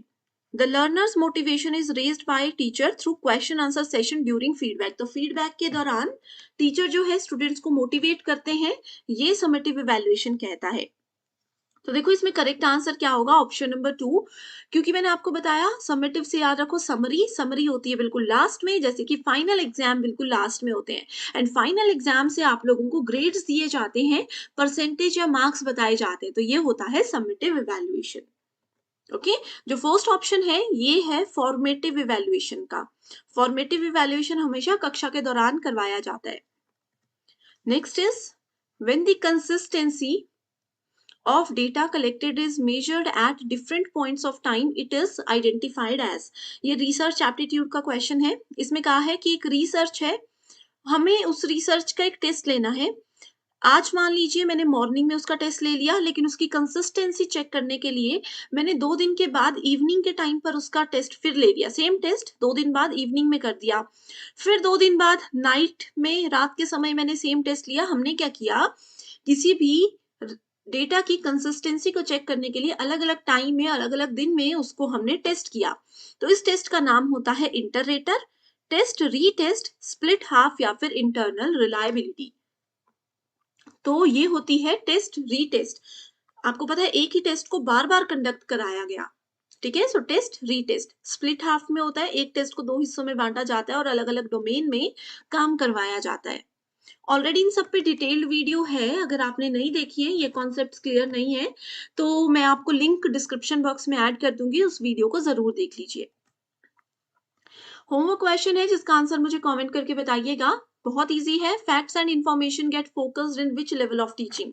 सो टीचिंग के 3 लेवल्स होते हैं, मेमोरी, अंडरस्टैंडिंग एंड रिफ्लेक्टिव। कई बार ऑटोनॉमस को भी ऐड कर दिया जाता है, लेकिन मेजरली 3 आपने याद रखने हैं। तो जब भी हम फैक्ट और किसी भी इंफॉर्मेशन, सूचना या तथ्यों की बात करते हैं तो वो कौन से लेवल पर काम करता है, कमेंट करके आंसर बताइए। Change of behavior in people after they come to know they are participating in a research project to produce results that do not have validity is known as। अब देखो आप एक रिसर्च करने जा रहे हो और आपको पता है कि इस रिसर्च का जो भी रिजल्ट आएगा उसकी कोई भी वैलिडिटी कंसिडर नहीं की जाएगी, तो वो कौन सा रिसर्च आप लोगों का माना जाता है? तो ये होगा blind effect, evaluation effect, Hawthorne effect या फिर demand effect. So correct answer है आपके पास option number 3, that is Hawthorne effect. इसको आप लोग एक और नाम दे सकते हो, ऑब्जर्व बायस, ठीक है। ये एग्जाम में बहुत बार क्वेश्चन आ चुका है, बहुत बार, ठीक है। It refers to the change in behaviour of individual due to being observed और अवेयर ऑफ बीइंग ऑब्जर्व्ड। अगर देखो किसी को लगता है अब मैं कुछ प्रोजेक्ट अपना कर रही हूँ, कुछ काम अपना कर रही हूँ, मुझे पता है कि मेरे सामने मेरे सीनियर्स बैठे हुए हैं, सीनियर टीचर्स बैठे, वो मुझे देख रहे हैं, या मैं पेपर लिख रही हूँ, जो एग्जामिनर है वो मुझे ही देख रहे हैं, तो ऐसे क्या होगा, मैं हड़बड़ा जाऊंगी, आता आता क्वेश्चन भूल जाऊंगी, लिखना रुक जाऊंगी, मेरे बिहेवियर में चेंज हो जाएगा। तो ये होता है Hawthorne effect. Okay Next question is an open classroom environment marked by sharing and caring by teachers and students in their interchanges will be most helpful for which level of teaching? So ये आपका कौन से level of teaching का correct answer है? Reflective level. क्यों? देखो, reflective level highest level of teaching होता है जहां पर टीचर ही सिर्फ बोल रहे होंगे, वो होगा मेमोरी लेवल। यहाँ पर कहा है sharing and caring bye teachers and students, यानी कि टीचर और स्टूडेंट दोनों बराबर लेवल पर पार्टिसिपेट कर रहे हैं किसी भी कम्युनिकेशन में, किसी भी डेटा शेयरिंग में, ठीक है। सो ये है reflective level of teaching. Next is if teaching is viewed as a continuum, which of the following modality involves active give and take between teacher and learners? So active give and take की जब भी हम बात करते हैं, actively teacher participate कर रहे हैं, स्टूडेंट्स पार्टिसिपेट कर रहे हैं, तो वो होता है हमेशा इंस्ट्रक्शन में, अनुदेश में, ठीक है। जैसे हम बोलते हैं practice makes a man perfect, तो ट्रेनिंग क्या करती है? किसी की इंटेलेक्चुअल एबिलिटीज को डेवलप करती है, एंड गिव एंड टेक वाला प्रोसेस यहाँ पर हमेशा चल रहा होता है। Next is identify those teaching strategies which are learner centred. So students पर फोकस्ड कौन सी स्ट्रेटेजीज में होता है? Cooperative learning. Next is team teaching, laboratory based project, pair share discussion, lecturing with PowerPoint presentation. बहुत easy question है। Okay, so सबसे पहले कोऑपरेटिव लर्निंग की इसमें कहते हैं कि कोऑपरेट किया जाए, टीचर और स्टूडेंट्स दोनों को कोऑपरेट करना चाहिए एक दूसरे के साथ, तो ये लर्नर सेंटर्ड होता है, ठीक है। उसके बाद आता है टीम टीचिंग। नहीं, इसमें बहुत सारे टीचर्स एक बड़ी क्लास में आते हैं और एक साथ सब पढ़ाते हैं। लेबोरेटरी बेस्ड प्रोजेक्ट, लैब वगैरह में जो होते हैं उसमें क्या होता है, 3-3 4-4 बच्चों का ग्रुप्स बनाया जाता है, वो खुद प्रोजेक्ट को पर काम करते हैं। पेयर शेयर डिस्कशन, ग्रुप्स बनाए जाते हैं और उनको कहा जाता है कि जैसे एक टास्क दे दिया इस ग्रुप को, एक टास्क दे दिया इस ग्रुप को, और लास्ट में बोला जाता है सब इंडिविजुअली काम करो या छोटे छोटे ग्रुप्स में काम करो और आपस में सारा डेटा शेयर कर दो। लेक्चरिंग जो है वो टीचर सेंटर्ड होता है। सो करेक्ट आंसर है A, C and D, that is option number 3। Next is in which of the following, देखो स्टूडेंट्स, अगर आप लोगों को इस ये वाली पीपीटी चाहिए तो बस मुझे कमेंट करके बता दीजिए, मैं आपके साथ लिंक शेयर कर दूंगी। In which of the following sampling methods employed in research and the units comprising the samples are given equal and independent chance? So कहाँ पर सैंपल में, सैम्पलिंग में इक्वल और इंडिपेंडेंट चांस दिया जाता है हर एक पर्सन को? अब देखो, इक्वल और इंडिपेंडेंट चांस की बात यहाँ पर की गई है, यानी कि ये नॉन प्रोबेबिलिटी सैम्पलिंग टेक्निक की बात हो रही है, ठीक है। एंड यहाँ पर कहा है sampling method employed in research and units में डिवाइड किया जाता है। 1000 लोग हैं, 1000 लोगों को छोटे छोटे मॉड्यूल्स में डिवाइड कर दिया जाएगा। मैंने आपको ऑलरेडी बताया है, सैम्पलिंग में ये जो छोटे छोटे हिस्से होते हैं इनको मॉड्यूल्स नहीं, इनको क्लस्टर बोलते हैं। तो इसका करेक्ट आंसर भी होगा क्लस्टर सैम्पलिंग। स्मॉल यूनिट्स कहा है ना, तो डायरेक्टली क्लस्टर्स आपको पता लगना चाहिए। तो ये ऐसे कुछ कीवर्ड्स और ट्रिक्स होते हैं जहां से आपको कॉन्सेप्ट चाहे नहीं भी क्लियर हो फिर भी आप आंसर ढूंढ सकते हो। Next is in a classroom every teacher has to perform the gate keeper function. हर एक टीचर को गेट कीपिंग करनी चाहिए, यानी कि हर बच्चे पर बराबर नजर रखनी चाहिए और एक्टिव भी रहना चाहिए। स्टेटमेंट 2 है every teacher in an higher educational institution should act as moral custodian of student both inside and outside it। Higher educational institution में जो टीचर होते हैं उनको स्टूडेंट पर अंदर बाहर हर तरफ से, चाहे कॉलेज स्कूल के अंदर है बाहर है, नजर रखनी ही चाहिए। तो दोनों स्टेटमेंट्स बिल्कुल करेक्ट है। फर्स्ट क्वेश्चन है which of the following hardware was used by the first generation computers.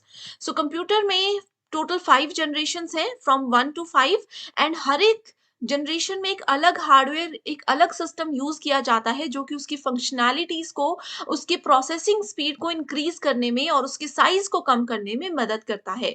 यहाँ पर फर्स्ट जनरेशन की बात की गई है, तो पहला ऑप्शन है ट्रांजिस्टर्स, वैक्यूम ट्यूब्स, VLSI और इंटीग्रेटेड सर्किट्स, जिसको IC के नाम से जाना जाता है। अब देखो स्टूडेंट्स, ये जो VLSI है इसके साथ ही आपके पास ULSI और AI यानी कि आर्टिफिशियल इंटेलिजेंस होता है। आपको पता होगा कि आजकल स्मार्ट टेक्नोलॉजी है, तो ये जो है VLSI ये लेटेस्ट टेक्नोलॉजी है, इसका मतलब ये फर्स्ट जनरेशन तो नहीं हो सकता। So first generation we have is vacuum tubes. यहाँ से जरूर क्वेश्चन आता है, तो ये टेबल आप लोगों ने सिर्फ याद रख लेना है। देखो फर्स्ट जनरेशन कौन से पीरियड से कौन से पीरियड के बीच में था, मेन टेक्नोलॉजी या हार्डवेयर इसमें क्या यूज होता था, ये आपको याद रखना है, यहाँ से जरूर question. Next question is which of the following is the binary equivalent of 25। सो देखो बहुत आसान क्वेश्चन है। बाइनरी लैंग्वेज वो होती है जो कंप्यूटर समझता है। अब आप कंप्यूटर में अगर 25 लिखते हो तो वो उसको इनमें से किसी एक में कन्वर्ट करता है। अब इसको कैसे कन्वर्ट करना है, बचपन में आप लोगों ने एलसीएम निकालना सीखा था। 25 का 2 से एलसीएम निकालना है, जो भी नंबर होगा उसका 2 से एलसीएम निकालना है, ठीक है। 12 2 सा 24, तो यहाँ पर 1 आ जाएगा, रिमाइंडर 1 बच गया ना। 6 2 सा 12, रिमाइंडर इज 0। 3 2 सा 6, पूरा कट हो गया तो 0। फिर से 2 से करना है, 2 1 सा 2, सो यहाँ पर आ गया 3 है तो यहाँ पर आ जाएगा 1। अब इसको इस डायरेक्शन में पढ़ना है, तो ये है 1 1 0 0 1। सो देखो करेक्ट आंसर क्या है, 1 1 0 0 1, that is option number 2। Similarly मैंने आप लोगों को चलो एक और क्वेश्चन दी थी 36। 36 का बाइनरी नंबर बताइए, याद रखिएगा 2 से ही इसको डिवाइड करना है, okay. Next is which of the following is the fastest to read from and write to then the other kind of storage in a computer। So computer के 4 storage devices का नाम दिया है, इसमें बोला है इनमें से सबसे ज्यादा फास्टेस्ट रीड और राइट कौन करता है। रीड का मतलब है फाइल के अंदर जो भी चीजें हैं उसको पढ़ना, उसको देखना। राइट का मतलब है फाइल में कोई नई जैसे सीडी है या कुछ भी है उसमें नई चीज को ऐड करना। सबसे फास्ट काम कौन करता है, floppy disk, hard disk, CD ROM और रैम। ओके, सो फ्लॉपी डिस्क भी स्लो है, हार्ड डिस्क की स्टोरेज कैपेसिटी चाहे अच्छी होती है बट फास्ट प्रोसेसिंग के लिए ये यूज नहीं होता। अब कंफ्यूजन है रैम और रोम में। सो देखो सीडी आप सबने सुना होगा, ठीक है, देखी भी होगी, कॉम्पैक्ट डिस्क होता है सीडी का नाम। रोम का मतलब होता है रीड ओनली मेमोरी, ये क्वेश्चन एग्जाम में आएगा। रैम का मतलब होता है रैंडम एक्सेस मेमोरी, एंड सबसे ज्यादा फास्टेस्ट मेमोरी इन चारों में से है रैम। अगर रैम ऑप्शन नहीं होता या रैम के अलावा अगर आप लोगों के पास जैसे कि रजिस्टर्स दिए होते, कैशे मेमोरी दी होती, तो ये करेक्ट आंसर्स होने थे, okay. The main two components of CPU are. अब सीपीयू क्या होता है, सीपीयू को बोला जाता है brain of computer, okay. CPU की फुल फॉर्म क्या होती है, कमेंट करके बताइएगा, एग्जाम में बहुत बार आता है, ठीक है। दो कंपोनेंट्स होते हैं सीपीयू के अंदर, कंट्रोल यूनिट एंड एएलयू, यानी कि सीयू प्लस एएलयू। एएलयू और बस, कंट्रोल यूनिट और register, registers and main memory. देखो ये तो मेमोरी आ गई, रजिस्टर भी एक मेमोरी का ही प्रकार होता है, तो ये दो तो बिल्कुल नहीं होंगे इनमें क्योंकि कंपोनेंट पूछा है, मेमोरी के टाइप्स नहीं पूछा है। अब बस क्या करती है, बस का मतलब होता है एक जगह से दूसरी जगह पर डेटा ट्रांसफर के लिए इंटरनली काम करती है, तो ये भी नहीं होगा। सो करेक्ट आंसर है option number 1, that is CU and ALU. ALU मतलब arithmetic and logical unit. CPU की फुल फॉर्म कमेंट करके बताइए। So what is an acronym for, what नहीं, यहाँ पे स्वॉट होगा, SWOT, ठीक है। स्वॉट का फुल फॉर्म क्या होता है, देखो इंटरनेट में स्वॉट को इंट्रोड्यूस किया गया है, इंटरनेट से फायदे भी है नुकसान भी है, इन सब चीजों को ध्यान में रखते हुए स्वॉट की फुल फॉर्म बनाई गई है strengths, weaknesses, opportunities and threats, okay. Internet हमें स्ट्रेंथ भी देता है, काम करने की ताकत भी देता है, हमारी कमजोरी भी है, अपॉर्चुनिटीज देता भी है और छीनता भी है, साथ में खतरा भी इससे बहुत ज्यादा होता है ना। Next question is what is important in ICT supported teaching learning strategies. So देखो जो टीचिंग लर्निंग होती है क्लासरूम में भी होती है, अलग अलग प्रकार की होती है, लेकिन जहां पर हम आईसीटी यानी कि इंफॉर्मेशन एंड कम्युनिकेशन टेक्नोलॉजी मतलब इंटरनेट लेटेस्ट टेक्नोलॉजी ये सब चीजों का इस्तेमाल करते हैं, तो कहाँ पर इंपॉर्टेंट होता है ये, एनिमेशन टेक्निक्स के लिए होता है, बिल्कुल नहीं। असेसमेंट प्लान्स के लिए मूल्यांकन करने की योजनाएं हमें आईसीटी बताता है, नहीं बताता है। हमारे ऑब्जेक्टिव्स को क्लियर करता है, उद्देश्य क्लियर करता है, उद्देश्य तो देखो एज अ टीचर आपको ही क्लियर करने होंगे। क्लियर इंस्ट्रक्शंस में ये हमें हेल्प करता है। अब जैसे मैं आपको काफी चीजें बोल रही हूँ, हो सकता है स्टूडेंट्स को वो चीजें शायद क्लियर सुनाई ना दें या वो समझ ना पाए क्या है, तो अगर आईसीटी जैसे आपके सामने ये स्क्रीन है, इसमें क्वेश्चन लिखे भी हैं, अब मैं आंसर बताऊंगी, कई बच्चे नहीं सुनेंगे, अब यहाँ पर आंसर डिस्प्ले हो जाएगा तो उनको क्लियर चीजें दिख जाएगी, तो इंस्ट्रक्शंस देने का तरीका मेरा बिल्कुल क्लियर हो रहा है क्योंकि मैं यहाँ पर अपनी क्लास में आईसीटी का इस्तेमाल कर रही हूँ, okay. Which one of the following acronyms matches incorrectly with their full forms? So यहाँ पर 4 फुल फॉर्म्स दी गई हैं, बहुत कॉमन टर्म्स हैं, आपको बताना है कौन सी गलत है। GIS geographic information sensor, GPS global partitioning system, ATM automated teller machine सब लोग यूज करते हैं। सिम सब्सक्राइबर एंटिटी मॉड्यूल, तो देखो GPS भी मोबाइल फोन में सबके होता है, ATM भी सब जाते हैं, सिम भी सबके पास है। गलत है यहाँ पर, GIS जियोग्राफिक इंफॉर्मेशन सेंसर, इसकी फुल फॉर्म में मिस्टेक है। Okay, next question is a byte is a group of what. देखो अब आप लोग बोलते हो, कई बच्चे बोलते हैं मेरे पास आज इंटरनेट पैक है, मेरे पास मुझे 2 GB डेटा मिलता है, कई बोलते हैं मुझे 1.5 GB डेटा मिलता है। तो ये बी क्या है, ये बाइट होते हैं। ओके, सो इसमें बोला है कि एक बाइट इक्वल्स टू कितने बिट्स, 2 बिट, 4 बिट, 8 बिट या 16 बिट। तो याद रखिए, एक बाइट बनता है 8 बिट्स को मिलाकर, यानी कि छोटे छोटे ऐसे 8 बिट्स बनेंगे, उन सबको मिला करके एक बाइट बन जाता है। सिमिलरली अगले 8 अगर हम ऐसे बनाते हैं तो ये हमारे पास 2 बाइट हो गए। तो 1 byte equals to small 8 bits. Okay, अब यहाँ पर ये चार्ट याद रखना है, स्मॉलेस्ट यूनिट बिट होती है, उसके बाद आती है byte. Okay, 1 bit, binary digit या 0 या 1, एक निबल 4 बिट्स। अगर यहाँ पर 1 बाइट की जगह 1 निबल पूछा होता तो 4 बिट्स आंसर होता। 4 बिट्स, उसके बाद 1 बाइट इक्वल्स टू 8 बिट्स, उसके बाद आता है 1 KB equals to 1024 bytes, 1 MB equals to 1024 kilobytes. ठीक है, देखो उसके बाद आता है 1 GB इक्वल्स टू 1024 MB। तो स्मॉलेस्ट यूनिट है bit, then byte, then bit, then nibble, then byte, उसके बाद kilobyte, megabyte, gigabyte. So 1 GB data equals to 1024 megabyte, आपको मिलता है 2 GB डेटा। तो इसको आप कैलकुलेट कर सकते हो। ओके, बहुत इंपॉर्टेंट है, बस इस टेबल को याद रख लीजिए। Which of the following memory has highest access speed. तो सबसे ज्यादा एक्सेस स्पीड किसकी होती है? हमने पहले देखा था हार्ड डिस्क, रैम, रोम और कैशे मेमोरी। मैंने आपको अभी बताया कि वैसे तो हमने क्या बताया, रैम की होती है, लेकिन उस वक्त क्योंकि कैशे मेमोरी ऑप्शन नहीं था, रैम से ज्यादा एक्सेस हाईएस्ट स्पीड होती है कैशे मेमोरी की। इसको कैश मेमोरी या कैशे मेमोरी कुछ भी बोल सकते हैं, सबसे ज्यादा फास्ट होता है ये। टेम्परेरी मेमोरी होती है, इसमें जो भी डेटा होता है वो परमानेंट स्टोर नहीं होता, टेम्परेरी स्टोर होता है। एक बार सिस्टम आपका ऑफ हो जाएगा, मोबाइल को स्विच ऑफ कर दोगे, कैशे मेमोरी का डेटा डिलीट हो जाता है। 1 GB is equals to what, अभी बताया 1 GB किसके बराबर होता है, ये होता है 1024 KB।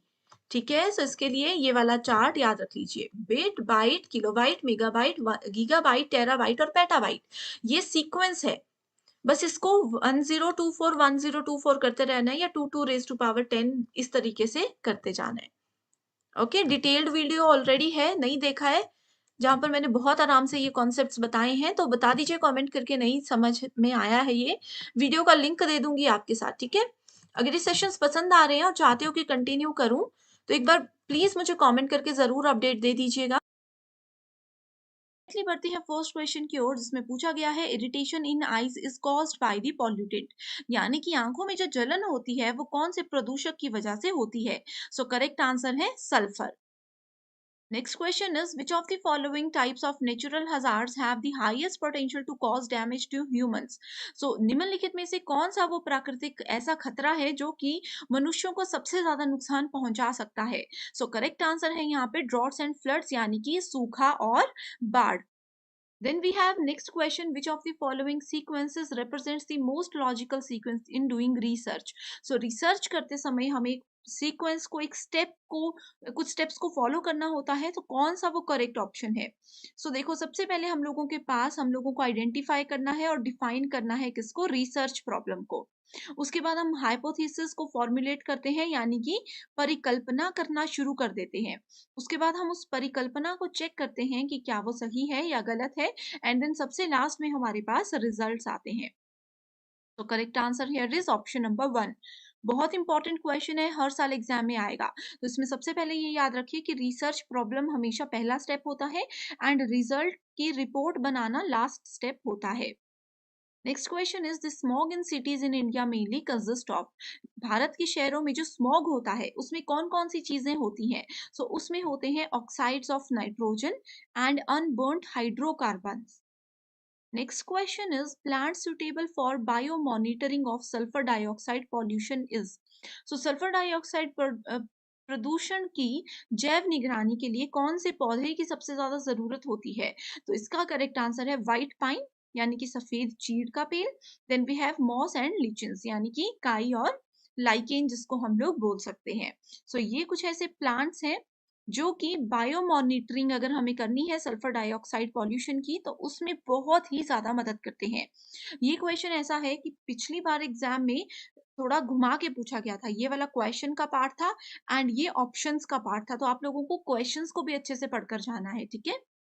Next question is plagiarism in researches. इसको आप लोग प्लेजरिज्म भी बोल सकते हो, प्लेगरिज्म भी बोल सकते हो, ठीक है। इसको कि शोध की चोरी बोला जाता है। रिसर्च में इसको क्यों यूज किया जाता है, क्या ये होता है? ये होता है किसी पर्टिकुलर पर्सन की इंफॉर्मेशन को कॉपी करना एंड उसको यूज कर लेना। फॉर एग्जाम्पल अगर आप लोग मान लीजिए कि हमारी जो ग्लोबल ऑनलाइन के नोट्स अगर आप ले रहे हो एंड उन नोट्स को आप लोग अपना नाम ऐड करके अपनी कंपनी का लोगो ऐड करके आगे कहीं सेल कर रहे हो, किसी स्टूडेंट को बेच रहे हो, चाहे हार्ड कॉपी में चाहे सॉफ्ट कॉपी में, तो आप लोग क्या कर रहे हो? प्लेजरिज्म कर रहे हो। यानी कि आपने क्या किया, हमारे कंटेंट को कॉपी किया और अपना नाम देकर उसको आप आगे सेल कर रहे हो, तो इसकी एक बहुत बड़ी सजा भी हो सकती है। तो रिसर्च के दौरान आपको ये चीजें याद रखनी चाहिए। अगला क्वेश्चन है मैच द फॉलोइंग से related ozone hole, green house effect, natural hazard and sustainable development goals. Sustainable development goals आप लोगों को जरूर पढ़कर जाना है, बहुत इंपॉर्टेंट ये चीज है। ओजोन होल जो है that is directly related to UV radiations. Then we have green house effect, ये मीथेन से कनेक्ट होता है। नेचुरल हजार्ड जो है सुनामी है, ठीक है। आप लोगों ने सुनामी सुना होगा, ये नेचुरल हजार्ड है, इसकी मदद से आप इजीली करेक्ट आंसर को आइडेंटिफाई कर सकते थे। Then we have sustainable development goal जो कि इको सेंट्रिज्म होता है। अगला क्वेश्चन असर्शन रीजन बेस्ड है जो कि एक कॉमन पैटर्न है, एनटीए के एग्जाम्स में बहुत बार पूछा जाता है। Climate change is going to increase social tension in India. Climate change से क्या होता है, सोशल जो क्लाइमेट चेंज हो रहा है उससे सामाजिक तनाव बढ़ने के बहुत ज्यादा चांसेस है इंडिया में। इसका कारण ये बताया गया है कि जो फ्रीक्वेंसी और इंटेंसिटी है यानी कि उसकी आवृत्ति और तीव्रता जो है वेदर चेंज की विल हैव सीरियस कॉन्सिक्वेंसेस, ठीक है। इसका करेक्ट आंसर क्या है? ऑप्शन नंबर 1 की दोनों ही स्टेटमेंट सही बोल रही है एंड इस वाली स्टेटमेंट का कारण ये हो सकता है। अगला क्वेश्चन है the biggest hindrance in using biomass as a major energy source is।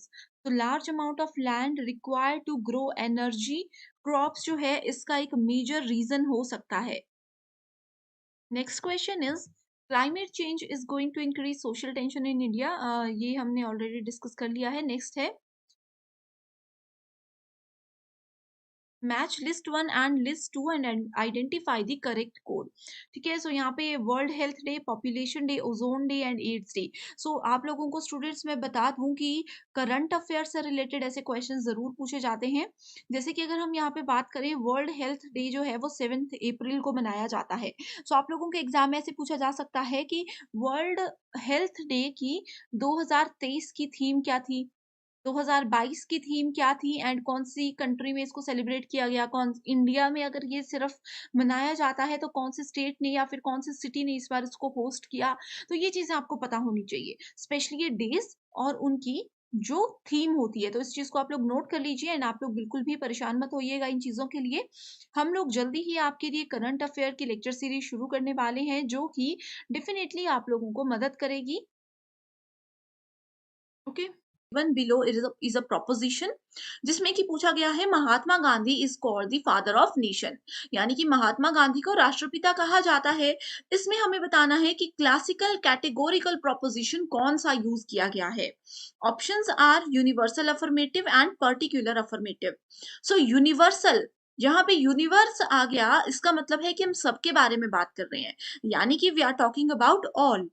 Next is particular, particular मतलब हम सबके बारे में बात नहीं कर रहे, हम कुछ लोगों या कुछ चीजों के बारे में बात कर रहे हैं, that means we are talking about some.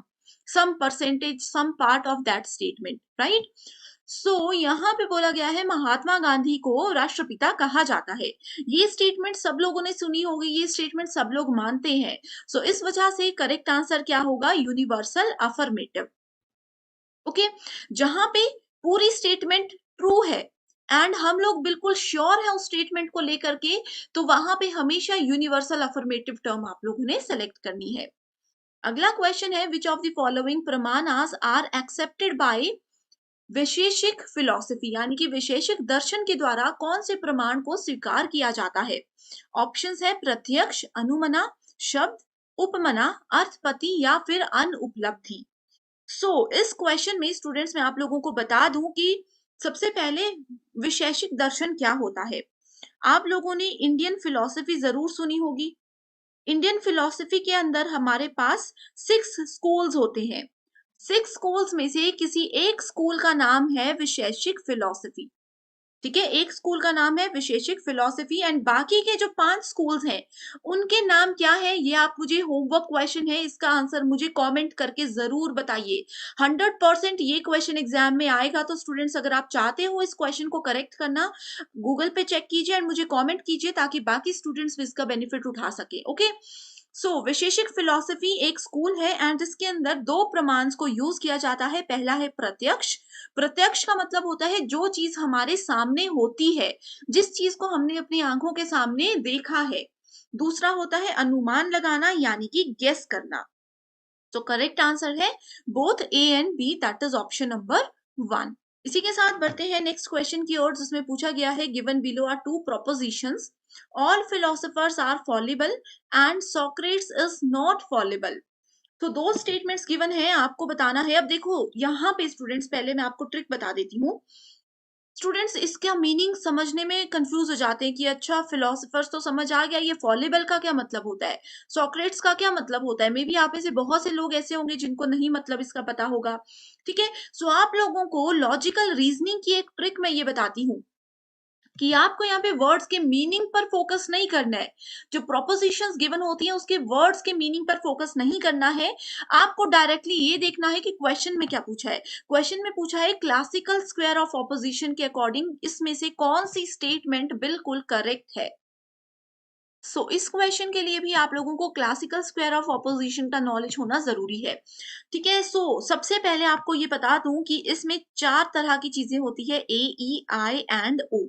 Okay, ए का मतलब होता है हमारे पास ऑल, देन वी हैव ई का मतलब होता है नो, आई का मतलब होता है सम एंड ओ का मतलब होता है सम नॉट।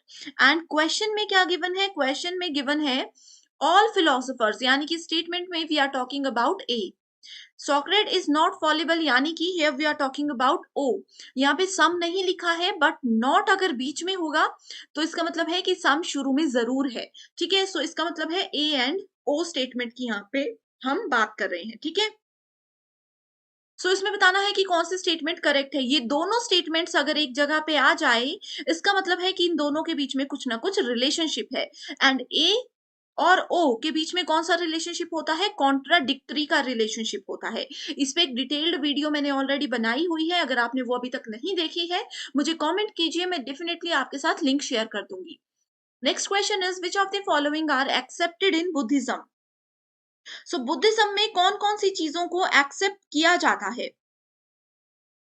फर्स्ट इज अध्यास, अपोहा, अभवा जिसको कि अभाव बोला जाता है, यानी कि किसी चीज की कमी। नेक्स्ट इज अर्थपति, यानी कि किसी अर्थ की उत्पत्ति, यानी कि किसी वर्ड के मीनिंग को हम यहाँ पे फाइंड आउट करते हैं। प्रत्यक्ष, जो चीज हमारे सामने है, शब्द मतलब कोई वर्ड। बुद्धिज्म में कौन सी चीज को एक्सेप्ट किया गया था? Correct answer here is B and E only. Direct questions है। अगर आप लोगों ने एक लिस्ट बना दी है कि बुद्धिज्म में किसको एक्सेप्ट किया जाता है, उपनयन में किस चीज को एक्सेप्ट किया जाता है, तो ये क्वेश्चन 2 सेकंड में आप सॉल्व कर सकते थे। यहाँ पे अपोहा एंड प्रत्यक्ष, ये दोनों चीजों के बारे में बात की गई है। अपोहा क्या होता है? Apoha refers to Buddhist exclusion theory. ठीक है, ये उनकी एक्सक्लूजन थ्योरी का ही एक पार्ट है, जिसमें कि it is a negative process of exclusion. ये स्टेटमेंट भी एग्जाम में पूछी जाती है कि बुद्धिज्म के अंदर उनकी नेगेटिव स्टेटमेंट ऑफ एक्सक्लूजन क्या है, तो वो है अपोहा।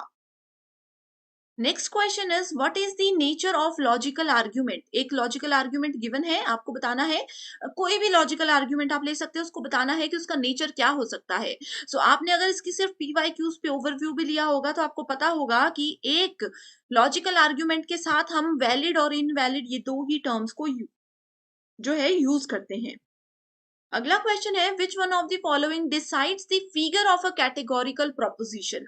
सो कैटेगोरिकल प्रोपोजिशन मैंने आपको बता दिया, उसके फिगर्स को हम कैसे डिसाइड करते हैं, कौन मदद करता है, तो उसमें मदद करता है मिडल टर्म। मिडल टर्म क्या होती है, दो स्टेटमेंट्स गिवन है, suppose all dogs are animals, then we have all animals are brave. तो यहाँ पे दोनों में कॉमन स्टेटमेंट क्या है, एनिमल्स है। सो इस केस में मिडल टर्म क्या होगी, मिडल टर्म होगी एनिमल। सो हमेशा किसी भी कैटेगोरिकल प्रोपोजिशन को डिसाइड करने के लिए, उसका फिगर डिसाइड करने के लिए मिडल टर्म का एक मेजर रोल होता है। Next question is quantity and quality of a categorical proposition decide what. So quality and quantity जो होती है कैटेगोरिकल प्रोपोजिशन की, उससे हम उसके मूड तक पहुंच पाते हैं। Then we have next question, the fallacy. Fallacies are very important for your UGC NET examination. We have different types of fallacies. All types are very important, right? So the fallacy produced in the conclusion due to the repudiation of साध्य by हेतु is known as। सो हेतु के द्वारा अगर साध्य के repudiation यानी कि खंडन के कारण कोई फैलेसी हमारे पास आती है, फैलेसी बनती है, तो उसको क्या बोला जाता है, उसको विरुद्ध बोला जाता है। ठीक है, सो विरुद्ध को और क्या बोला जाता है, इसको कॉन्ट्राडिक्टरी मिडल भी बोला जाता है। एग्जाम में same question as it is पूछा जाएगा, लेकिन विरुद्ध की जगह ऑप्शन होगा कॉन्ट्राडिक्टरी मिडल। ओके, ये क्या होता है विरुद्ध, it is the one which disproves the very proposition which is meant to prove. एक ऐसा प्रोपोजिशन जिसको हमें प्रूव करना था लेकिन उसको हमने डिसअप्रूव कर दिया, वो हम उसके विरुद्ध चले गए।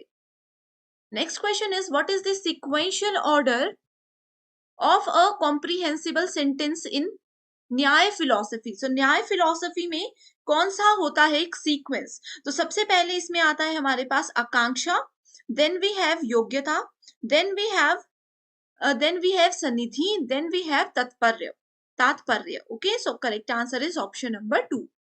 Next question is 4 propositions given है, 2 of them are related in such a way that they cannot be true together although they can be false। यानी कि 4 में से 2 स्टेटमेंट्स ऐसी हैं जो कि एक साथ ट्रू हो सकती है, लेकिन दोनों स्टेटमेंट्स एक साथ कभी भी फॉल्स नहीं हो सकती। सो इस क्वेश्चन के लिए आपको ऑप्शंस पढ़ने हैं, ये स्टेटमेंट्स पढ़नी है, देन आपको इसके ऑप्शंस भी पढ़ने हैं। ठीक है, देन फिर आप उसको कंपेयर करोगे।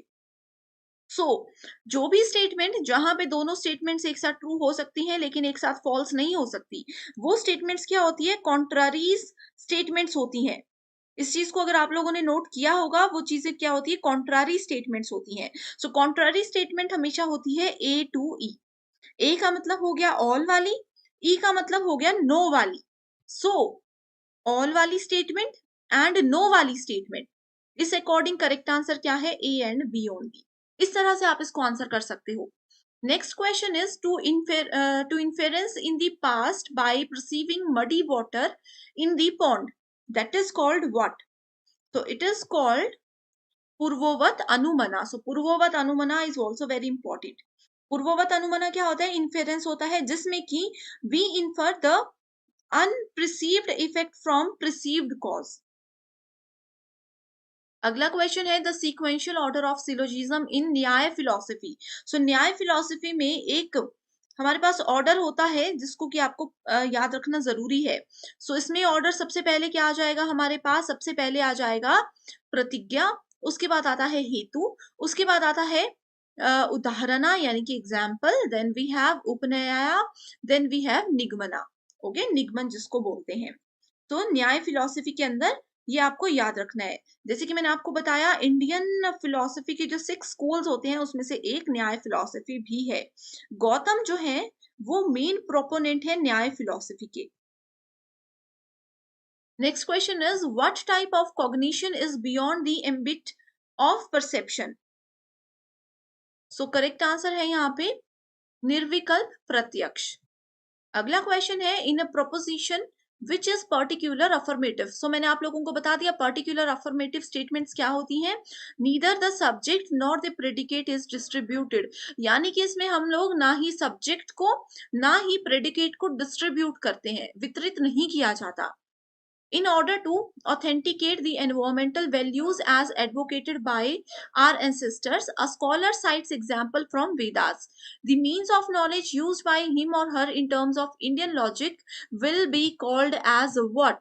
So it will be called as Shabd, यानी कि verbal testimony. Okay? Next question is in Indian logic. यहाँ पे देखो स्टूडेंट्स, कुछ नहीं समझाने की चीज है, हिंदी इंग्लिश में आपके सामने क्वेश्चन है, एज इट इज डेफिनेशन दी गई है। अगला क्वेश्चन है in Indian logic the presence of the middle term in the minor term is called. So minor term में जो मिडल टर्म होती है, दो स्टेटमेंट्स में मैंने क्या बताया, मिडल टर्म होती है जो दोनों में कॉमन होती है, उसको क्या बोला जाता है? उसको बोला जाता है पक्षधर्मिता। ये सारे संस्कृत वर्ड्स हैं जो कि इंडियन लॉजिक कैटेगरी के अंदर काउंट किए जाते हैं। Next is asiddha is a fallacy when the middle term is, असिद्ध मतलब अनप्रूव्ड, ठीक है। अनप्रूव्ड फैलेसी जो होती है, फैलेसी तब होती है when the middle term is unproved. मैंने आप लोगों को डायरेक्टली आंसर ही बता दिया, सिद्ध मतलब प्रूव कर दिया किसी चीज को, असिद्ध मतलब unproved. Okay, next question is golden mountain is fiery because it is smoky, it is smoky, full stop, which type of fallacy is committed by the above inference?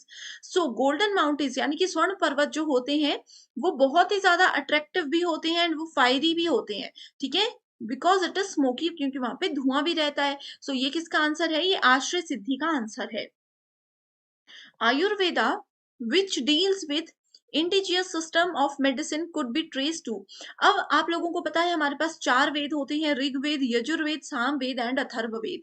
सो आयुर्वेद की बात या फिर आयुर्वेदिक जो रेमेडीज होती हैं उसकी बात कौन से वेद में की गई है, ये पूछा है। सो वो बात की गई है अथर्ववेद में। All flowers are toys, some toys are trees. all flowers are toys and some toys are trees, some butterflies are trees, ठीक है। सो यहाँ पे हमें बताना है कौन सी स्टेटमेंट करेक्ट है। सो डायरेक्टली आंसर पे जाते हैं, that is C and E only. Some toys are flowers and some trees are butterflies. ये वाले जो क्वेश्चन होते हैं स्टूडेंट्स, इसको आप लोग डायरेक्टली स्टेटमेंट लॉजिक भी लगा सकते हो, या फिर जिसमें कि आप लोगों को मैंने एक सेपरेट वीडियो में बताया है कि a plus A is equals to A होता है, यानी कि ऑल वाली स्टेटमेंट को अगर दूसरी ऑल वाली स्टेटमेंट के साथ जोड़ जाए तो आंसर में, यानी कि ऑप्शन में से ऑल वाली स्टेटमेंट जरूर सेलेक्ट होती है। तो इस तरह के मैंने आपको ट्रिक्स बताए हुए हैं, ठीक है, या फिर आप लोग इसको इस तरह से वेन डायग्राम की मदद से भी कर सकते हैं। तो इसी के साथ बढ़ते हैं पहले क्वेश्चन की ओर, जिसमें पूछा गया है consider the following number series 2, 10, 30, 68 and we have to find the next number. So इस तरह के क्वेश्चंस में स्टूडेंट्स हम लोगों को पहले बेसिक रिलेशनशिप फाइंड आउट करना होता है इन गिवन वैल्यूज के साथ। सो अगर हम लोग देखें इस क्वेश्चन में तो इसका पैटर्न क्या है, अगर हम 1 raised to power 3 करते हैं उसमें +1 कर देते हैं तो हमारे पास वैल्यू आ जाती है 2, जो कि ये गिवन है। नेक्स्ट में अगर हम लोग 2 raised to power 3 करते हैं +2 करते हैं, देन वी हैव वैल्यू 10। नेक्स्ट में 3 raised to power 3 plus 3 is equals to 30. Then we have 4 raised to power 3 plus 4 is equals to 68. So ये given pattern को तो हमने decide कर लिया, यहाँ पे find out कर लिया। अब इसी pattern को ध्यान में रखते हुए हम लोगों को next value मिल जाएगी, जो कि है 5 raised to power 3 plus 5 is equals to 130. So correct answer यहाँ पे होगा option number 1, that is 130. तो ये अगर स्टूडेंट्स आप लोग find the next number type के जो क्वेश्चंस होते हैं नंबर सीरीज या लेटर सीरीज के, इसको आप लोग PYQs को अगर प्रैक्टिस कर लेते हो तो आपको काफी आइडिया हो जाता है कि किस तरह के पैटर्न से जनरली एनटीए क्वेश्चंस पूछता है। नेक्स्ट क्वेश्चन है if light is written as GILTH, तो इसके लिए आपको क्या करना है, LIGHT इस तरह से लिख देना है, एंड इसको हम कन्वर्ट करते हैं GILTH एच से। सो इस तरह से अगर आप लोग इन लेटर्स को लिख लेते हो तो आप लोगों को इजी हो जाता है आइडेंटिफाई करना। सो अब देखो आई को हमने एज इट इज रहने दिया, जी को हमने यहाँ पे ले आया और इस वाले एल को हमने यहाँ पे ले आया, साथ ही एच को हम इस तरफ ले आए हैं एंड टी को हम इस तरफ ले आए हैं। सो इसमें हो रहा है ये वाला पैटर्न फॉलो। नेक्स्ट एक और चीज हमें दी है कि अगर फाइट को इस तरह से लिखा जाता है तो इसको भी हम लिख कर देख लेते हैं, FIGHT। ये आप लोगों को समझाने के लिए स्टूडेंट्स मैं थोड़ा सा स्लो जा रही हूँ। अगर आप लोगों को एक बार कॉन्सेप्ट समझ आ जाता है तो आप लोग बहुत इजीली कम समय में इस तरह के क्वेश्चंस को सॉल्व कर सकते हो। सो यहाँ पे भी देखो मिडल टर्म को हमने एज इट इज रखा, इसको यहाँ ले आए, इसको यहाँ ले आए एंड इन दोनों को भी हमने इस तरह से इनकी पोजीशन चेंज कर दी। तो इस अकॉर्डिंग अगर हम देखें तो हमारा नेक्स्ट क्या हो सकता है, SIGHT। इसको हम क्या कर सकते हैं, जी को यहाँ ले आएंगे, आई को एज इट इज रख लेंगे, then we have S, then we have यहाँ पे आ जाएगा टी एंड एच को ले आएंगे हम इस तरफ। सो करेक्ट आंसर क्या बन गया, GISTH। सो GISTH यानी कि option number 2 here is the correct answer. So इस तरह के क्वेश्चंस अगर आपको पसंद आ रहे हैं एंड अगर आप चाहते हो कि मैं आगे भी आप लोगों के लिए इसी तरह की वीडियोस लेकर आऊं तो आप मुझे कमेंट कर सकते हो, या फिर पेपर 1 के कोई सेपरेट सेशंस आप मुझसे चाहते हो तो भी आप मुझे कमेंट कीजिए, मैं डेफिनेटली आप लोगों की रिक्वेस्ट को पूरा करूंगी। नेक्स्ट क्वेश्चन है, identify the next number in the series 2, 10, 26 and 50। इस क्वेश्चन में स्टूडेंट्स मैं आपको डायरेक्टली आंसर बता रही हूँ। इसमें कौन सी ट्रिक हमने यूज की है, कौन सा पैटर्न हमने यूज किया है, ये आप मुझे कमेंट करके बताओगे। तो ये आप सभी स्टूडेंट्स के लिए एक होमवर्क क्वेश्चन है, ये डेफिनेटली आप मुझे बताइएगा, इससे आप लोगों की एक बहुत अच्छी प्रैक्टिस हो जाएगी। अगर आपको इसका आंसर नहीं पता चल रहा, इसका पैटर्न नहीं पता चल रहा तो भी कमेंट कीजिए, मैं वहीं पर आपका रिप्लाई कर दूंगी। इसी के साथ बढ़ते हैं नेक्स्ट क्वेश्चन की ओर, जिसमें कि पूछा गया है, consider the following letter series. Letter series given है ACF EGJ IKN and MOR। तो इस लेटर सीरीज में स्टूडेंट्स आप लोगों को सबसे पहले एक पैटर्न पता होना चाहिए, ठीक है। अब देखो इसमें हम इसको इस तरह से लिख देते हैं, ACF, then we have EGJ, then we have IKN, then MOR, ठीक है। इस तरह से आप लोग लिख दोगे। उसके बाद आपको क्या करना है, पहले पहले नंबर का कंपैरिजन करना है। ए से अगर हम ई के तरफ जाते हैं तो +4 वैल्यूज आती हैं। ए से ई पे काउंट कीजिए, 4 नंबर्स की एडिशन होती है। ई से आई पे भी +4 होता है एंड आई से एम पे भी +4 होता है। तो सेम ही पैटर्न हमें फॉलो करना है ई से आगे की ओर। ई से जब हम लोग आगे की ओर सॉरी एम से आगे की ओर जाएंगे तो यहाँ पे हमारे पास वैल्यू आ जाती है क्यू, ठीक है। ऑप्शंस में देखो क्यू से ही आप लोगों को डायरेक्ट आंसर मिल गया, जो कि है option number 1।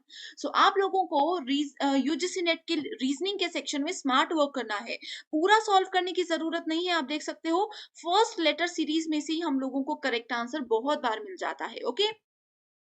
Next question is, a man walks at a speed of 3 kilometre per hour from location A. एक पर्सन की लोकेशन है ए, तो उन्होंने ए से 3 किलोमीटर पर आवर की तरफ को ईस्ट की साइड को जो है मूव किया, ठीक है। अगर हम लोग इस पॉइंट को ईस्ट डायरेक्शन मानकर चलते हैं तो उन्होंने 3 किलोमीटर्स जो है ट्रेवल किया है, ये ईस्ट की डायरेक्शन है, ओके। उन्होंने सिर्फ यहाँ 3 किलोमीटर तक ही ट्रेवल किया। उसके बाद फॉर 1 आवर, ठीक है। इसका मतलब क्या हुआ कि 3 किलोमीटर्स के लिए उनको कितना समय लग गया, इसके लिए उन लोगों को 1 आवर का समय लग गया। उसके बाद उन्होंने क्या किया, देन उन्होंने टर्न कर दिया लेफ्ट को। इस तरफ को जाते जाते उन्होंने लेफ्ट को टर्न कर दिया एंड वो कितना 1.5 किलोमीटर ट्रेवल किया उन्होंने 6 आवर तक के लिए। इस तरफ को अगर देखेंगे तो उन्होंने यहाँ पे 6 आवर्स 1.5 किलोमीटर तक का ट्रेवल किया टूवर्ड्स नॉर्थ डायरेक्शन, ठीक है। एंड इस तरह से वो कहाँ पर पहुंच गए, इस तरह से वो पहुंच गए अपनी लोकेशन बी पे। Then the shortest distance from A to B. अब देखना है ए से बी पे शॉर्टेस्ट डिस्टेंस क्या है, तो ये वाला शॉर्टेस्ट था। यहाँ पे 3 किलोमीटर ट्रेवल किया, यहाँ पे उन्होंने 1.5 किलोमीटर ट्रेवल किया। इसके लिए हम लोगों को क्या करना है, इसके लिए हमें पहले कैलकुलेशन करनी है। 1 घंटे तक आप कैलकुलेट करते हो 3 पे तो आपका रिजल्ट आ जाता है यहाँ पे टोटल 3 किलोमीटर्स। देन 1.5 को हमें 6 के साथ करना है, यानी कि 1.5 किलोमीटर उन्होंने 6 आवर्स में ट्रेवल किया। सो 1.5 को अगर हम 6 से मेजर करते हैं तो वो आ जाता है अराउंड 9 किलोमीटर्स। सो शॉर्टेड डिस्टेंस के लिए हमें फॉर्मूला राइट एंगल ट्राइंगल ये बन गया, तो इसका फॉर्मूला होता है 3 स्क्वायर प्लस 9 स्क्वायर, ये जो वैल्यूज आई हैं बेस स्क्वायर प्लस दिस वाला स्क्वायर, एंड इसको हम ये कर देंगे, सो आंसर आ जाएगा अप्रोक्सीमेटली 9.48। सो 9.48 किलोमीटर शॉर्टेस्ट पाथ होता है। Next question is consider the following number series 0, 6, 24, 68 and 120। सो यहाँ पे सेम हमें लॉजिक को फॉलो करना है। पहले मैं आपको आंसर भी बता देती हूँ। सो इसमें देखो क्या है, 0 में 1 को मल्टीप्लाई कर दो एंड 2 को मल्टीप्लाई कर दो, आंसर आ जाएगा 0। Then we have 1 into 2 into 3 that is equals to 6. Next we have, तो 6 वैल्यू भी आ गई, 0 वैल्यू भी आ गई, 24 वैल्यू के लिए क्या करेंगे, 2 into 3 into 4 that is 24. उसके बाद आ जाएगा 3 into 4 into 5 is equals to 60. 60 value आ गई। उसके बाद हम कर देंगे यहाँ पे 4 into 5 into 6 120. Then we have 5 into 6 into 7 that is equals to 210. So correct answer यहाँ पे है 210. तो ये थोड़े से बेसिक लॉजिक्स होते हैं जो कि प्रैक्टिस आपकी चाहते हैं, तभी आप लोग इनको सॉल्व कर पाओगे। Next is which of the following is data visualisation method. So data visualisation होता है pie chart and bar chart. Okay, next question is in the following letter series. So letter series given है जिसमें बोला गया है A B C F, अगला है B C D G, इस तरह से ही आपको हमेशा लिखना है। Then we have C D E and H, then we have D E F and I। Okay, so ये लेटर सीरीज आ गई। अब इसमें देखना है नेक्स्ट टर्म कौन सी होगी। सो इसमें A से B पे जाएंगे +1, B से C पे जाएंगे +1, C से D पे जाएंगे +1, यानी कि एक एक डिजिट हम आगे बढ़ते गए। देखो फिर से यहाँ पे B से C पे गए +1 +1 +1 का पैटर्न ही यहाँ पे फॉलो किया गया है। सो D के बाद नेक्स्ट वैल्यू आ गई E, E के बाद नेक्स्ट वैल्यू आ गई F। सो यहाँ पे E एंड F के 3 पैटर्न्स गिवन है।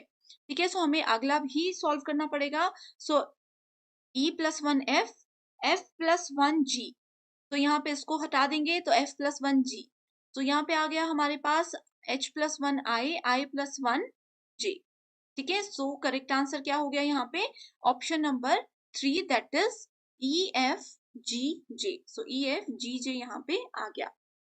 अगला क्वेश्चन है identify the next term in the series 0, then we have 8, then we have 24, then we have 48। So इसमें कौन सा पैटर्न फॉलो किया है वो अब मैं आपको बताती हूँ।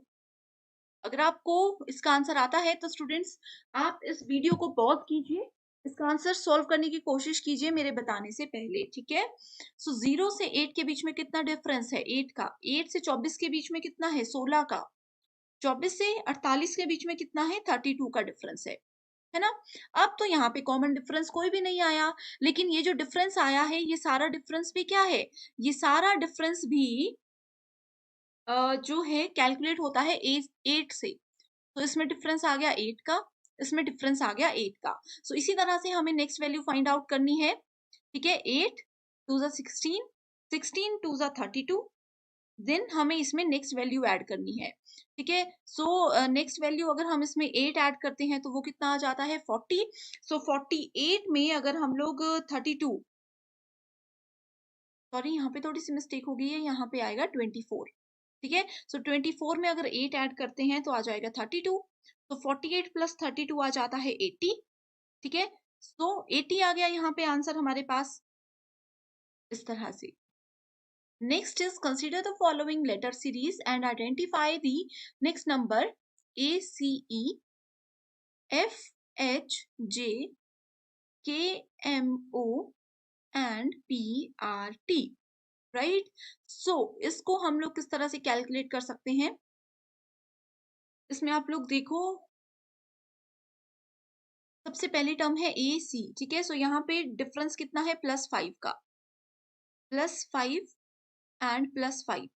नेक्स्ट भी अगर हम देखें तो +5 का ही डिफरेंस है, तो ज्यादा इसमें आगे नहीं बढ़ते हैं, डायरेक्टली P के बाद अगर हम लोग +5 कर लेते हैं बी के बाद +5 कर देंगे तो कितना आ जाएगा? यू आ जाएगा। सो यू पे हमारा डायरेक्टली आंसर यहाँ पे आ जाता है, दैट इज ऑप्शन नंबर। तो डायरेक्टली बढ़ते हैं क्वेश्चंस की ओर, जिसमें पहला क्वेश्चन मैच द फॉलोइंग से रिलेटेड है। एंडर्स में एक तरफ लेवल्स ऑफ टीचिंग दिए गए हैं, दूसरी तरफ फोकस ऑफ कंसर्न यानी कि इसका बेसिक डेफिनेशन हम बोल सकते हैं वो दिया गया है। सबसे पहले autonomous development level, memory level, understanding level and reflective level. So students, अगर आप लोगों ने मेरे थ्योरी लेक्चर सीरीज देखे हैं तो उसमें मैंने इस टॉपिक को लेकर के कीवर्ड्स आपको बताए हैं।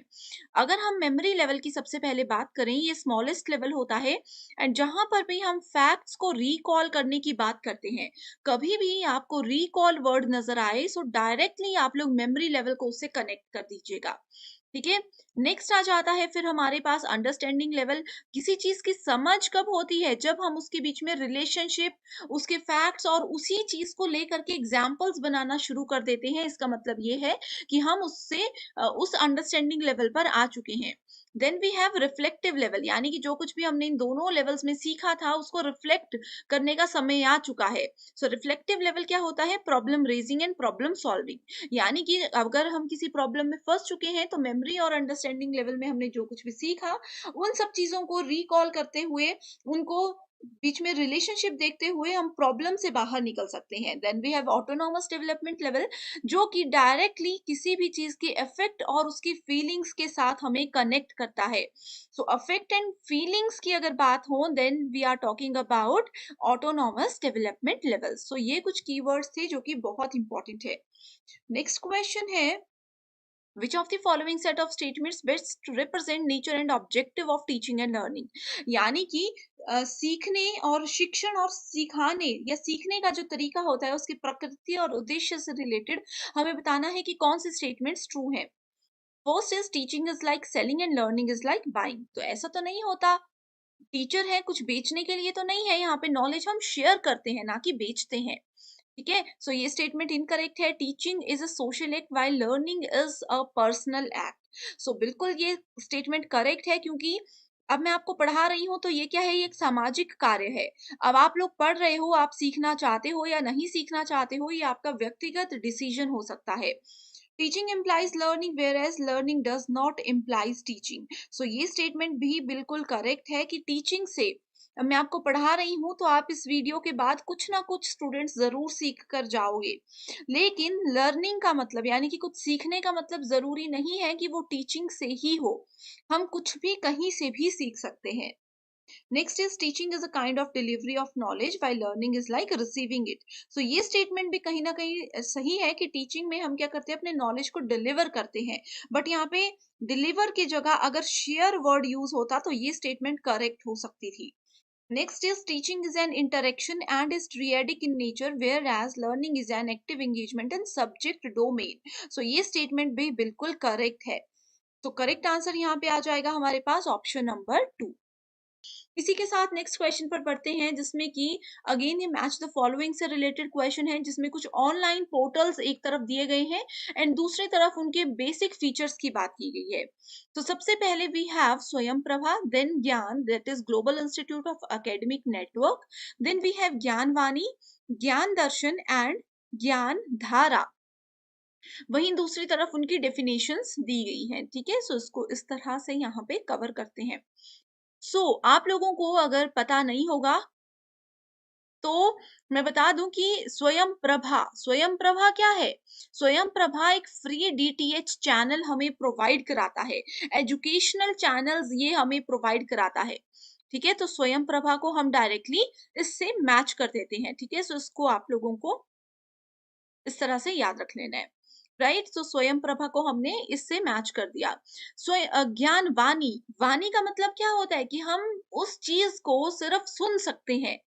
वाणी तो किसको सुन सकते हैं? हम एफएम को सुन सकते हैं। सी को हमने डायरेक्टली मैच कर दिया फर्स्ट के साथ। ठीक है। सी को हमने फर्स्ट के साथ मैच कर दिया। देन वी हैव ज्ञान दर्शन। दर्शन मतलब किसी चीज को देख सकते हैं। ठीक है। ज्ञान दर्शन डायरेक्टली किससे कनेक्ट होगा? एजुकेशनल टीवी चैनल के साथ कनेक्ट हो जाएगा। ये हम इसके साथ मैच कर चुके हैं। ओके। देन वी हैव ज्ञान धारा। ज्ञान धारा भी एक बहुत इंपॉर्टेंट है। ज्ञान धारा क्या है? ऑडियो काउंसलिंग सर्विसेज है जो कि इंटरनेट के थ्रू हमें मिलती है। ये इसको हम मैच करेंगे। देन वी हैव ज्ञान। सो ज्ञान क्या है? Global institute of academic network. ये क्या है? टैलेंट पूल है जिसमें कि साइंटिस्ट और एंटरप्रेन्योर्स वर्क करते हैं, उनकी एंगेजमेंट रहती है with Indian higher educational institutions. तो इस तरह से कुछ कीवर्ड्स की मदद से आप इन रिपीटेड क्वेश्चंस को याद रख सकते हो। अगला क्वेश्चन है ऑल टीचिंग इम्प्लाइज लर्निंग। ये स्टेटमेंट्स देखो स्टूडेंट्स, इस क्वेश्चन में हमने पढ़ी। यही होता है कि स्टेटमेंट बेस्ड क्वेश्चंस अगर आप पीवाईक्यूज करते हो तो आपको पता लगता है कि वही क्वेश्चंस एनटीए रिपीट करता है। So all teaching implies learning, की हर एक तरह की टीचिंग से लर्निंग जरूर होती है। Learning to be useful must be delivered from teaching, यानी कि अगर हमने जो सीखने के लिए जो उपयोगी चीजें होती है उसको उपयोगफुल बनाना है तो उसके लिए वो चीजें टीचिंग की मदद से ही पूरी हो सकती हैं। सो यहाँ पे हमने प्रीवियस क्वेश्चन में भी डिस्कस किया था कि सीखने के लिए टीचिंग की जरूरत नहीं होती है। किसी स्टूडेंट को कुछ सीखने के लिए हर बार किसी टीचर की जरूरत नहीं होती, वो कुछ चीजें अपने आप भी सीखते हैं, कुछ चीजें सेल्फ स्टडी से भी सीखते हैं। ओके, सो नेक्स्ट क्वेश्चन आपके लिए होमवर्क क्वेश्चन है जिसका आंसर आप मुझे हमेशा की तरह कमेंट करके बताओगे एंड मैं वहीं आपको बताऊंगी कि वो करेक्ट है या इनकरेक्ट है। सो अगर आंसर नहीं आता होगा तो भी मुझे कमेंट कीजिएगा, मैं वहीं पे आपको इसका आंसर बता दूंगी। So which one of the following is an key behaviour in effective teaching. So अगर हमें अपनी टीचिंग को प्रभावी बनाना है तो महत्वपूर्ण व्यवहार कौन सा होना चाहिए? ठीक है, 4 ऑप्शंस हैं, हिंदी इंग्लिश में पढ़िए एंड आंसर मुझे जरूर कीजिए। नेक्स्ट क्वेश्चन है, यहाँ पे दो चीजें दी गई हैं, एक तरफ लर्नर्स के कैरेक्टरिस्टिक्स है जो कि टीचिंग लर्निंग सिस्टम को फैसिलिटेट करते हैं एंड उसको इफेक्टिव बनाते हैं। तो कौन कौन से वो पॉइंट्स है? प्रायर एक्सपीरियंस ऑफ लर्नर, यानी कि किसी किसी छात्र को पहले से उस चीज में कितना नॉलेज है, कितना एक्सपीरियंस है, कितना अनुभव है। लर्नर का फैमिली लिंकेज, यानी कि अगर टीचर और लर्नर के बीच में कोई फैमिली रिलेशनशिप है तो ये स्टेटमेंट गलत है। एप्टीट्यूड ऑफ द लर्नर, यानी कि वो कितना योग्यता रखता है। लर्नर स्टेज ऑफ डेवलपमेंट, यानी कि जो शिष्य है, शिक्षार्थी है, वो कौन से लेवल पर है। ऐसा तो नहीं है कि कहीं नर्सरी केजी के बच्चे को हम लोग एनटीए का लेवल का पढ़ा रहे हैं। Learners food habit and hobbies, तो लर्नर क्या जो खाता है, जो उनकी हॉबीज हैं, उनसे टीचिंग लर्निंग को फैसिलिटेट नहीं किया जाता। लर्नर्स रिलीजियस एफिलिएशन, यानी कि उनके धार्मिक संबंध क्या है, that is also not important. So correct answer क्या है? A, C and D only. Next question is in the context of classroom teaching. Classroom teaching में जब हम पढ़ाते हैं, क्लासरूम में जब टीचिंग होती है, the foundation on which a warm and nurturing relation with learner can be built is called। so उस समय पे एज अ टीचर आप अपने स्टूडेंट्स के साथ एक अच्छा संबंध कैसे बनाते हो एज अ टीचर, तो क्या चीज इंपॉर्टेंट है? तो वो टीचर का अफेक्ट इंपॉर्टेंट है, टीचर का प्रभाव इंपॉर्टेंट है। ऐसा नहीं है कि आप लोग टीचर बन जाओ एंड स्टूडेंट्स को आप लोग बातों में लगा कर रखो, हंसी मजाक करते रहो एंड पढ़ाओ ही नहीं। वो कुछ समय के लिए स्टूडेंट्स को पसंद आएगा, लेकिन जब स्टूडेंट्स का रिजल्ट अच्छा नहीं आएगा तो वो आपको पसंद करना बंद कर देंगे। तो आपका इफेक्ट ऐसा होना चाहिए, आपका प्रभाव ऐसा होना चाहिए कि आप स्टूडेंट्स के साथ अच्छे से रह भी रहे हो। Entertainment is also very important in classroom, but वहीं पे एंटरटेनमेंट के साथ साथ आपको एक कॉन्सेप्ट क्लैरिटी भी हो जानी चाहिए। Okay, next is on the basis of summative test, a teacher is interpreting his or her students performance in terms of their wellness lifestyle evident in behavior। so इसको क्या बोला जाता है? इसको क्राइटेरियन रेफरेंस टेस्टिंग के अंदर count किया जाता है। इसमें क्या होता है? देखो, स्टूडेंट्स की परफॉर्मेंस को क्या किया जाता है? कैलकुलेट किया जाता है, जज किया जाता है। ये 4 टाइप्स है, बहुत इंपॉर्टेंट है। इसमें एक और आता है समेटिव इवेल्युएशन, जो कि आप यहाँ पे देख सकते हो। क्राइटेरियन रेफरेंस में यानी कि एक मानदंड सेट कर दिया जाता है।